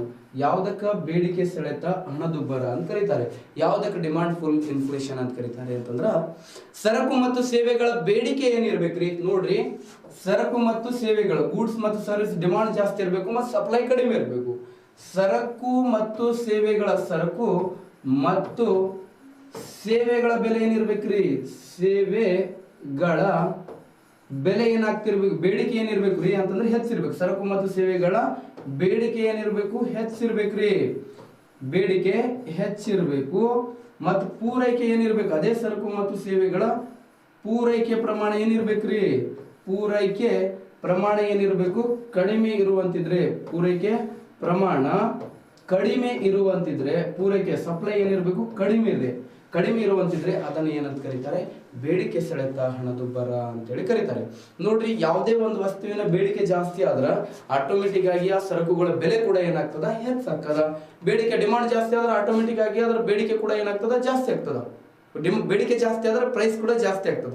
ನೋಡ್ರಿ, ಪ್ರೈಸ್ ಜಾಸ್ತಿ ಆದ್ರೆ ಅದನ್ನ ಇನ್ಫ್ಲೇಷನ್ ಅಂತ ಕರಿತೀವಿ ನಾವು. ರೇಟ್ ಅಲ್ಲಿ ಜಾಸ್ತಿ ಆದ್ರೂ ಕೂಡ ಏನಂತ ಅದನ್ನ ಇನ್ಫ್ಲೇಷನ್ ಅಂತ ಹೇಳ್ತೀವಲ್ಲ. ನೋಡ್ರಿ, ಈ ಕರೋನಾ ಟೈಮ್ ಒಳಗ ಅಲ್ಲಿ ಎಕ್ಸಾಂಪಲ್ ಬೇಡ, ಈ ಕರೋನಾ ಟೈಮ್ ಒಳಗ ಏನಂತಂದ್ರ ಮಾಸ್ಕ್ಗಳಿಗೆ, ವೆಂಟಿಲೇಟರ್ಗಳಿಗೆ, ಆಕ್ಸಿಜನ್ಸ್ಗಳಿಗೆ ಏನಂತಂದ್ರ ಹೆಂಗ್ ರೇಟ್ ಆಗಿತ್ತು? ಅದ್ರ ಡಿಮಾಂಡ್ ಜಾಸ್ತಿ ಆಗಿತ್ತಲ್ಲ. ಡಿಮಾಂಡ್ ಜಾಸ್ತಿ ಆದಾಗ ಏನಂತಂದ್ರ ಅದ್ರ ರೇಟ್ ಕೂಡ ಏನಂದ್ರೆ ಜಾಸ್ತಿ ಆಗಿತ್ತು. ಮತ್ತೆ ಯಾರ ಮಂದಿ ಏನಂತಂದ್ರೆ ಕರೋನಾ ಬಂದವರು ಮತ್ತು ಆಕ್ಸಿಜನ್ ಅವಶ್ಯಕತೆ ಇರ್ತದ, ವೆಂಟಿಲೇಟರ್ ಅವಶ್ಯಕತೆ ಇದ್ದಾಗ ಭಾಳ ಕಾಸ್ಟ್ಲಿ ಐತಿ ಬಿಡು, ನೆಕ್ಸ್ಟ್ ಟೈಮ್ ಬಂದಾಗ ನೋಡೋಣ ಬಿಡು ಅಂತೇಳಿ ಬಿಡ್ತಾರೆ. Corona last time corona second way, ಈ ಟೈಮ್ ಒಳಗೆ ಭರ್ಜರಿ ಇತ್ತು 2ನೇ ವೇ. ಅವಾಗ ಏನಂತಂದ್ರೆ ಮತ್ತೆ ನೆಕ್ಸ್ಟ್ ಟೈಮ್ ನೋಡಿದ್ರ ಆತ ಅಂತೇಳಿ ಬಿಟ್ರೆ ಮತ್ತೆ ಸೆಲೆಬ್ರೇಷನ್ ಆಗ್ತದ, ಮತ್ತೆ ಟಮಟೆ ಸೌಂಡ್ ಕೇಳಿಸ್ಕೊತಿತ್ತು, ಮತ್ತೆ ರಾಮ್ ನಾಮ್ ಸತ್ಯ ಅಂತೇಳಿ. ಸೊ ಅದೇನಂದ್ರೆ ಅವಶ್ಯಕವಾಗಿ ಏನಂತಂದ್ರೆ ಬೇಕಾಗಿರುವಂಥ ವಸ್ತುಗಳ ಬೆಲೆ ಎಷ್ಟೇ ಏರಿಕೆ ಆದ್ರೂ ಕೂಡ ಅದ್ರ ಏನಂತಂದ್ರೆ ನಾವು ತಗೊಳ್ಳೇಬೇಕಾಗಿರ್ತದ, ಅಂತ ಅನಿವಾರ್ಯತೆ ಇರ್ತದ. ಸರಕು ಮತ್ತು ಸೇವೆಗಳ ಬೇಡಿಕೆ ಹೆಚ್ಚಿದಾಗ ಪೂರೈಕೆ ಕಡಿಮೆ ಇರೋದ್ರಿಂದ ಈ ಬೇಡಿಕೆ ಸೆಳೆತ ಹಣದುಬ್ಬರ ಉಂಟಾಗ್ತದ. ಸರ್, ಈ ಬೇಡಿಕೆ ಸೆಳೆತ ಹಣದುಬ್ಬರ ಉಂಟಾಗ್ಬೇಕಂದ್ರೆ ಏನೇನು ಕಾರಣ ಅದಾವ್ರಿ? ಡಿಮಾಂಡ್ ಯಾಕ್ರಿ ಜನರು ಅಷ್ಟೊಂದು ಬೇಡಿಕೆ ಇಡ್ತಾರೆ ವಸ್ತುಗಳಿಗೆ? ಬೇಡಿಕೆ ಇಡ್ಬೇಕಂತಂದ್ರೆ ಏನೇನ್ ರೀಸನ್ಗಳಿದಾವ್ರಿ ನೋಡ್ರಿ. ಬೇಡಿಕೆ ಸೆಳೆತ ಹಣದುಬ್ಬರ ಉಂಟಾಗಕ ಕಾರಣಗಳು ಏನೇನದಾವ್ರಿ ಅಂತಂದ್ರ ಆದಾಯದಲ್ಲಿ ಹೆಚ್ಚಳ. ಯಾವುದೇ ಒಬ್ಬ ವ್ಯಕ್ತಿಯ ಪರ್ಸನಲ್ ಇನ್ಕಮ್ ಅಲ್ಲಿ ವೈಯಕ್ತಿಕ ಆದಾಯದಲ್ಲಿ ಹೆಚ್ಚಳ ಆದ್ರ, ಯಾವುದೇ ಒಬ್ಬ ವ್ಯಕ್ತಿಯ ವೈಯಕ್ತಿಕ ಆದಾಯದಲ್ಲಿ ಹೆಚ್ಚಳ ಆದ್ರ ಏನ್ ಮಾಡ್ತೀವಿ, ಆಟೋಮೆಟಿಕ್ ಆಗಿ ವಸ್ತುಗಳನ್ನು ಕೊಂಡ್ಕೊಳಕ್ ಬಯಸ್ತೀವಿ. ಈಗ ಏನಂತಂದ್ರ ಇಲ್ಲಿ ಒಬ್ಬಳು ಏನಂತಂದ್ರ ಸಂಗವ್ವ ಅಂತೇಳಿ ಇರ್ತಾಳೆ. ಯಾರಿರ್ತಾಳೆ? ಸಂಗವ್ವ ಎಲ್ಲೋ ಒಂದ್ ಕಡೆ ಅಂತಂದ್ರ ಪ್ರೈವೇಟ್ ಸೆಕ್ಟರ್ ಒಳಗೆ ಕೆಲಸ ಮಾಡ್ತಿರ್ತಾಳೆ. ಸಂಗವ್ವ ಎಷ್ಟು ಅಂತಂದ್ರ ಮಂತ್ಲಿ ಎಷ್ಟು ಕೊಡ್ತಿರ್ತಾರೆ ಅಂತಂದ್ರ ಒಂದು 10,000 ರೂಪಾಯಿ ಸ್ಯಾಲ್ರಿ ಕೊಡ್ತಿರ್ತಾರೆ ಮಂತ್ಲಿ. ಎಷ್ಟು? 10,000 ರೂಪಾಯಿ ಸ್ಯಾಲ್ರಿ ಕೊಡುವಾಗ ಏನ್ ಮಾಡಕ್ಕಾಗಿಲ್ಲ, ಆಲ್ರೆಡಿ ಮದುವೆ ಆಗ್ಯದ ಸಂಗವಾದ. ಮದುವೆ ಆಗಿ ಏನಂತಂದ್ರ ಮಕ್ಕಳು ಕೂಡ ಏನಂತಂದ್ರ ಮದುವೆ ಆಗಿತ್ತು ಅಂತ ತಿಳ್ಕೊ. ಅವಾಗ ಏನಂತಂದ್ರ 10,000 ಒಳಗೆ ಮಕ್ಕಳ ಮದುವೆ ಆಗೈತಿ ಎಲ್ಲ ನೋಡ್ಕೊಳ್ಬೇಕಂತಂದ್ರ ಮಕ್ಕಳೆಲ್ಲ ಏನಂತಂದ್ರ ಏನ್ ಕೆಲಸ ಮಾಡಂಗಿಲ್ಲ. ಅವಾಗ ಏನಂತಂದ್ರ 10,000 ಒಳಗೆ ಎಲ್ರಿಗೂ ನೋಡ್ಬೇಕು ಅಂತಂದ್ರ ಆಗಂಗಿಲ್ರಿ, ಕಷ್ಟದಾಯಕವಾಗಿರ್ತದ. ಎಲ್ಲ ಬೇಕು ಬೇಡಿಕೆಗಳನ್ನು ಏನ್ ತಗೊಳಕ್ ಆಗಂಗಿಲ್ಲ, ಎಲ್ಲ ಕಾಂಪ್ರಮೈಸ್ ಜೀವನ ಕಳಿಬೇಕಾಗ್ತದ. ಅವಾಗ ಏನಂದ್ರ ಸಂಗವಾಗ ಏನಂತಂದ್ರ ಲಕ್ ಬಿಡಿತ್ ನೋಡು, ಇನ್ನೊಂದು ಸೇರಿಸ್ಬಿಡ್ರಿ. ಹಿಂದ್ 1,10,000 ಆಯ್ತು ಅವ್ರ ಸ್ಯಾಲ್ರಿ, ಮಂತ್ಲಿ ಸ್ಯಾಲ್ರಿ ಎಷ್ಟಾಯ್ತು ಸಂಗವಾಗ 1,10,000. ದೊಡ್ಡದು ಏನಂತಂದ್ರೆ ಒಂದು ಜಾಬ್ ಸಿಕ್ತು. ಅವಾಗ ಆಟೋಮೆಟಿಕ್ ಆಗಿ ಸಂಘವಾದ ಬೇಕು ಬೇಡಿಕೆಗಳು ಏನಾಗ್ತಾವ. ಸಂಘವ ಮತ್ತೇನಂತಂದ್ರೆ ಎಲ್ಲ ಬೆರಳಿಗೆ ಏನಂತಂದ್ರೆ ಬಂಗಾರ ಉಂಗುರ ಮಾಡಿಸ್ಕೊಡ್ತಾಳೆ. ಡಿಮಾಂಡ್ ಆಯ್ತಲ್ಲ, ಈಗ ಆಟೋಮೆಟಿಕ್ ರೊಕ್ಕ ಬಂದು ಮನೆಯಾಗ ಏನಾದ್ರು ವಾಷಿಂಗ್ ಮಿಷನ್ ತರ್ಸೋದೇನು, ಫ್ರಿಜ್ ತರ್ಸೋದೇನು, ಏನೇನು ಬೇಕಲ್ಲ ಜೀವನಕ್ಕೆ ಬೇಕು ಬೇಡಿಕೆಗಳು ಏನೇನು ಬೇಕಲ್ಲ ಎಲ್ಲ ಕೂಡ ಏನಂತಂದ್ರೆ ಡಿಮಾಂಡ್ ಇಡ್ತಾಳೆ. ಈಗ ನಮ್ಮ ಇನ್ಕಮ್ ಜಾಸ್ತಿ ಆದಾಗೆ ನಾವು ಏನಂತಂದ್ರೆ ವಸ್ತುಗಳಿಗೆ ಏನಂತಂದ್ರೆ ನಾವು ಡಿಮಾಂಡ್ ಸಲ್ಲಿಸ್ತೀವಿ. ₹1 ಇಲ್ಲ ನನ್ನ ಕಡೆ ನಡಿ ಶಾಪಿಂಗ್ ಮಾಡ್ಕೊಂಡು ಬರೋಣ, ಒಂದು 10,000 ಹತ್ರ ರೊಕ್ಕ ಇದ್ರೆ ಮಾತ್ರ ಹೋಗ್ತಿರಲ್ಲ. ಸೊ ಅದಕ್ಕೆ ಆಟೋಮೆಟಿಕ್ ಆಗಿ ಏನಂದ್ರೆ ಆದಾಯದಲ್ಲಿ ಹೆಚ್ಚಳ ಆಗೋದ್ರಿಂದ ಏನಂತಂದ್ರೆ ಬೇಡಿಕೆ ಸೆಳೆತ ಹಣದುಬ್ಬರ ಉಂಟಾಗುತ್ತೆ. ನೆಕ್ಸ್ಟ್, ಹಣದ ಪೂರೈಕೆಯಲ್ಲಿ ಹೆಚ್ಚಳ. ಈ ಹಣದ ಪೂರೈಕೆಯನ್ನು ನಮ್ಮ ದೇಶದಲ್ಲಿ ಮಾಡೋರು ಯಾರಂತಂದ್ರೆ RBI ದವರು ಮಾಡುತ್ತಾರೆ. ಯಾರು ಮಾಡ್ತಾರೆ? RBI ದವರು ಏನಂತಂದ್ರೆ ನಮ್ಮ ದೇಶದಲ್ಲಿ ಹಣದ ಪೂರೈಕೆಯನ್ನು ಮಾಡ್ತಾರೆ. ಹಣದ ಪೂರೈಕೆಯನ್ನು ಮಾಡೋರು RBI. ಈ RBI ಹಣದ ಪೂರೈಕೆಯನ್ನು ಮಾಡಿದ್ರಿಂದ ನೋಡ್ರಿ, ಸಪ್ಲೈ ಆಫ್ ಮನಿ ಯಾರು ಮಾಡ್ತಾರೆ ನಮ್ಮ ದೇಶದಲ್ಲಿ ಅಂದ್ರೆ RBI. ಆಲ್ರೆಡಿ ಹೇಳಿ ನಾವು ಮನಿ ಕಾನ್ಸೆಪ್ಟ್ ಹೇಳುವಾಗ RBI ದವರು ಹಣ ಜಾಸ್ತಿ ದುಡ್ಡನ್ನು ಇಲ್ಲಿ ನೋಡ್ರಿ. RBI ಏನಂತಂದ್ರ RBI ಜಾಸ್ತಿ ದುಡ್ಡನ್ನು ಪ್ರಿಂಟ್ ಮಾಡಿ ಜನಸಾಮಾನ್ಯರಿಗೆ ಏನಂತಂದ್ರ ಇಲ್ಲಿ ಏನಂತಂದ್ರೆ ವಾಣಿಜ್ಯ ಬ್ಯಾಂಕು ಅಥವಾ ಇತರೆ ಬ್ಯಾಂಕುಗಳಿಗೆ ಕಡಿಮೆ ಬಡ್ಡಿ ದರದಲ್ಲಿ ಏನಂತಂದ್ರೆ ಸಾಲ ಸೌಲಭ್ಯಗಳನ್ನು ಕಲ್ಪಿಸಿಕೊಟ್ರ ಈ ವಾಣಿಜ್ಯ ಬ್ಯಾಂಕುಗಳು ಕೂಡ ಏನ್ ಮಾಡ್ತಾರೆ, ಗ್ರಾಹಕರಿಗೆ ಕಡಿಮೆ ರೇಟ್ ಆಫ್ ಇಂಟ್ರೆಸ್ಟ್ ಅಲ್ಲಿ ಸಾಲ ಕೊಟ್ಟಾಗ ಈ ಗ್ರಾಹಕರ ಕಡೆ ದುಡ್ಡು ಜಾಸ್ತಿ ಆಗಿ ಏನ್ ಮಾಡ್ತಾರೆ, ಇವ್ರು ಮಾತಾಗಿರಂಗಿಲ್ಲ, ಬೇರೆ ಆಗಿರ್ತಾವೆ. ಸೊ ಅದಕ್ಕೆ ಏನಂತಂದ್ರೆ ಅದನ್ನ ವಸ್ತುಗಳಿಗೆ ಏನಂದ್ರೆ ಡಿಮಾಂಡ್ ಜಾಸ್ತಿ ಸಲ್ಲಿಸ್ತಾರ ಅವ್ರು. ಏನಾರ ಇರಲಿ, ನಮ್ಮ ಮಂದಿದ ಒಂದು ಕಾನ್ಸೆಪ್ಟ್ ಇದೀರಿ, ನಿಮ್ಗೆ ಗೊತ್ತಿರುವಂತ ವಿಷಯ.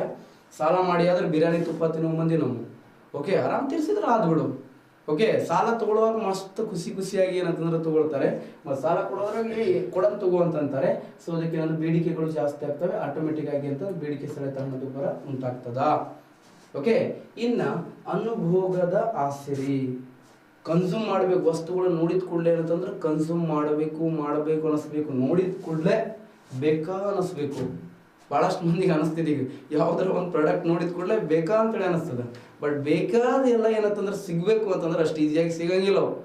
ಅದಕ್ಕೆ ಏನಂತಂದ್ರೆ ನೀವು ಕಷ್ಟಪಡ್ಬೇಕಾಗ್ತದೆ. ಕಷ್ಟಪಟ್ಟಾಗ ಮಾತ್ರ ಏನಂದ್ರೆ ನೋಡಿದೆಲ್ಲ ಬೇಕಾ ಅನಿಸ್ತೈತಿ. ಓಕೆ, ರೊಕ್ಕ ಇದ್ದಾಗ ಏನಂತಂದ್ರೆ ಈಗ ಯಾರೋ ಒಬ್ಬನು ಏನಂತಂದ್ರೆ ಚಲೋ ಕಾರ್ ತಗೊಂಡು ಹೋಗ್ತಿರ್ತಾನೆ. ಆ ಕಾರ್ ನೋಡಿದ ಕೂಡಲೇ ಅವನ ನಾನು ಆಗ್ಬೇಕು, ಅವ್ರಂಗೆ ನಾವು ಓಡಾಡಬೇಕು, ಅವ್ರಂಗೆ ನಾವೇ ಇದನ್ನು ತಗೋಬೇಕು, ಬೈಕ್ ತಗೋಬೇಕು, ಹಂಗ ಹಿಂಗ ಅಂತಾರೆ. ಈಗ ನಾಳೆ ನೀವು ಜಾಬ್ ಆದ್ರೆ ನೀವು ಏನು ಮಾಡ್ತೀರಿ? ನಾನು ಆಫ್ಲೈನ್ ಇದ್ದಾಗ ಹುಡುಗರು ಕೇಳ್ತಿರ್ತೀನಿ, ನಿಮ್ಗೆ ಜಾಬ್ ಆದ್ರೆ ಏನು ಮಾಡ್ತಿರೋ ಮೊದಲು ಅಂತಂದ್ರೆ, ಸರ್ ನಾ ಏನು ಮಾಡ್ತೀನಿ ರೀ, ಮೊದಲು ಬೈಕ್ ತಗೊಳ್ತೀನಿ ರೀ ನಾನು. ಸರ್ ನಾನು ಮೊದಲು ನಮ್ಮ ಸಾಲ ತೀರಿಸ್ತೀನಿ ರೀ ನಾನು.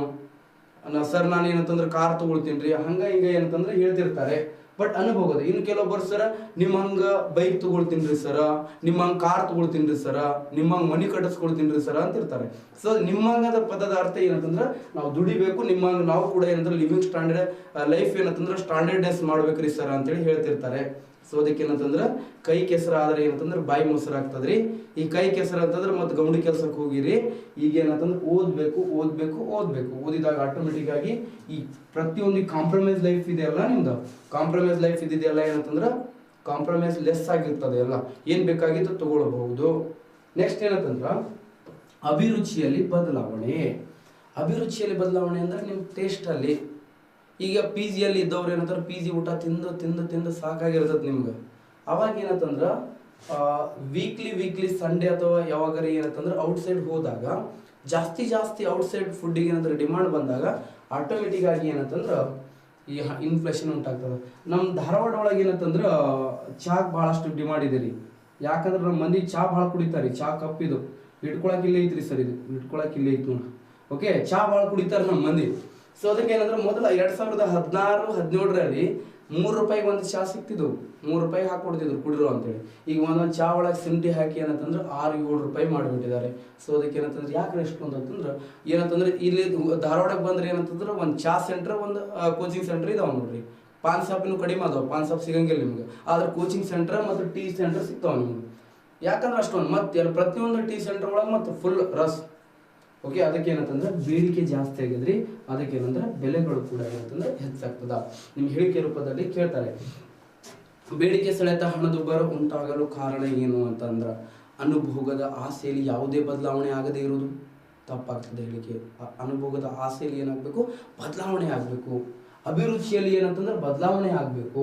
ಹಣದ ಪೂರೈಕೆಯಲ್ಲಿ ಏನಾಗಬೇಕು, ಹೆಚ್ಚಳ ಆಗ್ತಿರ್ಬೇಕು. ಮತ್ತೇನಂತಂದ್ರೆ ಆದಾಯದಲ್ಲಿ ಕೂಡ ಏನಂದ್ರೆ ಹೆಚ್ಚಳ ಆಗ್ತಿರ್ಬೇಕು.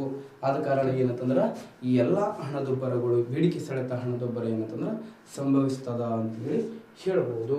ನೆಕ್ಸ್ಟ್ ಏನಂತಂದ್ರೆ ವೆಚ್ಚ ತಳಿಕೆ ಹಣದುಬ್ಬರ ಅಂತೇಳಿ ಬರುತ್ತೆ. ಬಟ್ ವೆಚ್ಚ ತಳಿಕೆ ಹಣದುಬ್ಬರ ಮುಗಿಸ್ಬೇಕು ಅಂತಂದ್ರೆ ಟೈಮ್ ಆಯಿತು. ಈಗೇನಂತಂದ್ರೆ ಡಾಕ್ಟರ್ ಬಾಬಾ ಸಾಹೇಬ್ ಅಂಬೇಡ್ಕರ್ ಥರ ಆಗ್ಬೇಕು ನೀವು. ನೀವು ಹಂಗಾಗ್ಬೇಕಂದ್ರೆ ಡಾಕ್ಟರ್ ಬಾಬಾ ಸಾಹೇಬ್ ಅಂಬೇಡ್ಕರ್ ಯಾವ ಥರ ಇಡೀ ವಿಶ್ವಕ್ಕೆ ಏನಂತಂದ್ರೆ ಬೆಳಕಾಗ್ಯಾರಲ್ಲ, ಅದೇ ಥರ ಏನಂತಂದ್ರೆ ಯಾವ್ಯಾವ ವಿಶ್ವದಲ್ಲಿ ಪ್ರತಿಯೊಂದು ದೇಶಗಳಲ್ಲಿ ಏನಂತಂದ್ರೆ ಅಂಬೇಡ್ಕರ್ ಅವರಿಗೆ ಏನಂತಂದ್ರೆ ಇವತ್ತು ವಿಶ್ ಮಾಡುವಂಥ ಎಲ್ಲ ಕಾರ್ಯಗಳನ್ನು ಮಾಡ್ತಾರೆ. ನೀವು ಕೂಡ ಮಾಡಲಿ. ಒನ್ಸ್ ಅಗೇನ್ ಜೈ ಭೀಮ್. ಥ್ಯಾಂಕ್ಸ್ ಎಲ್ರಿಗೂ.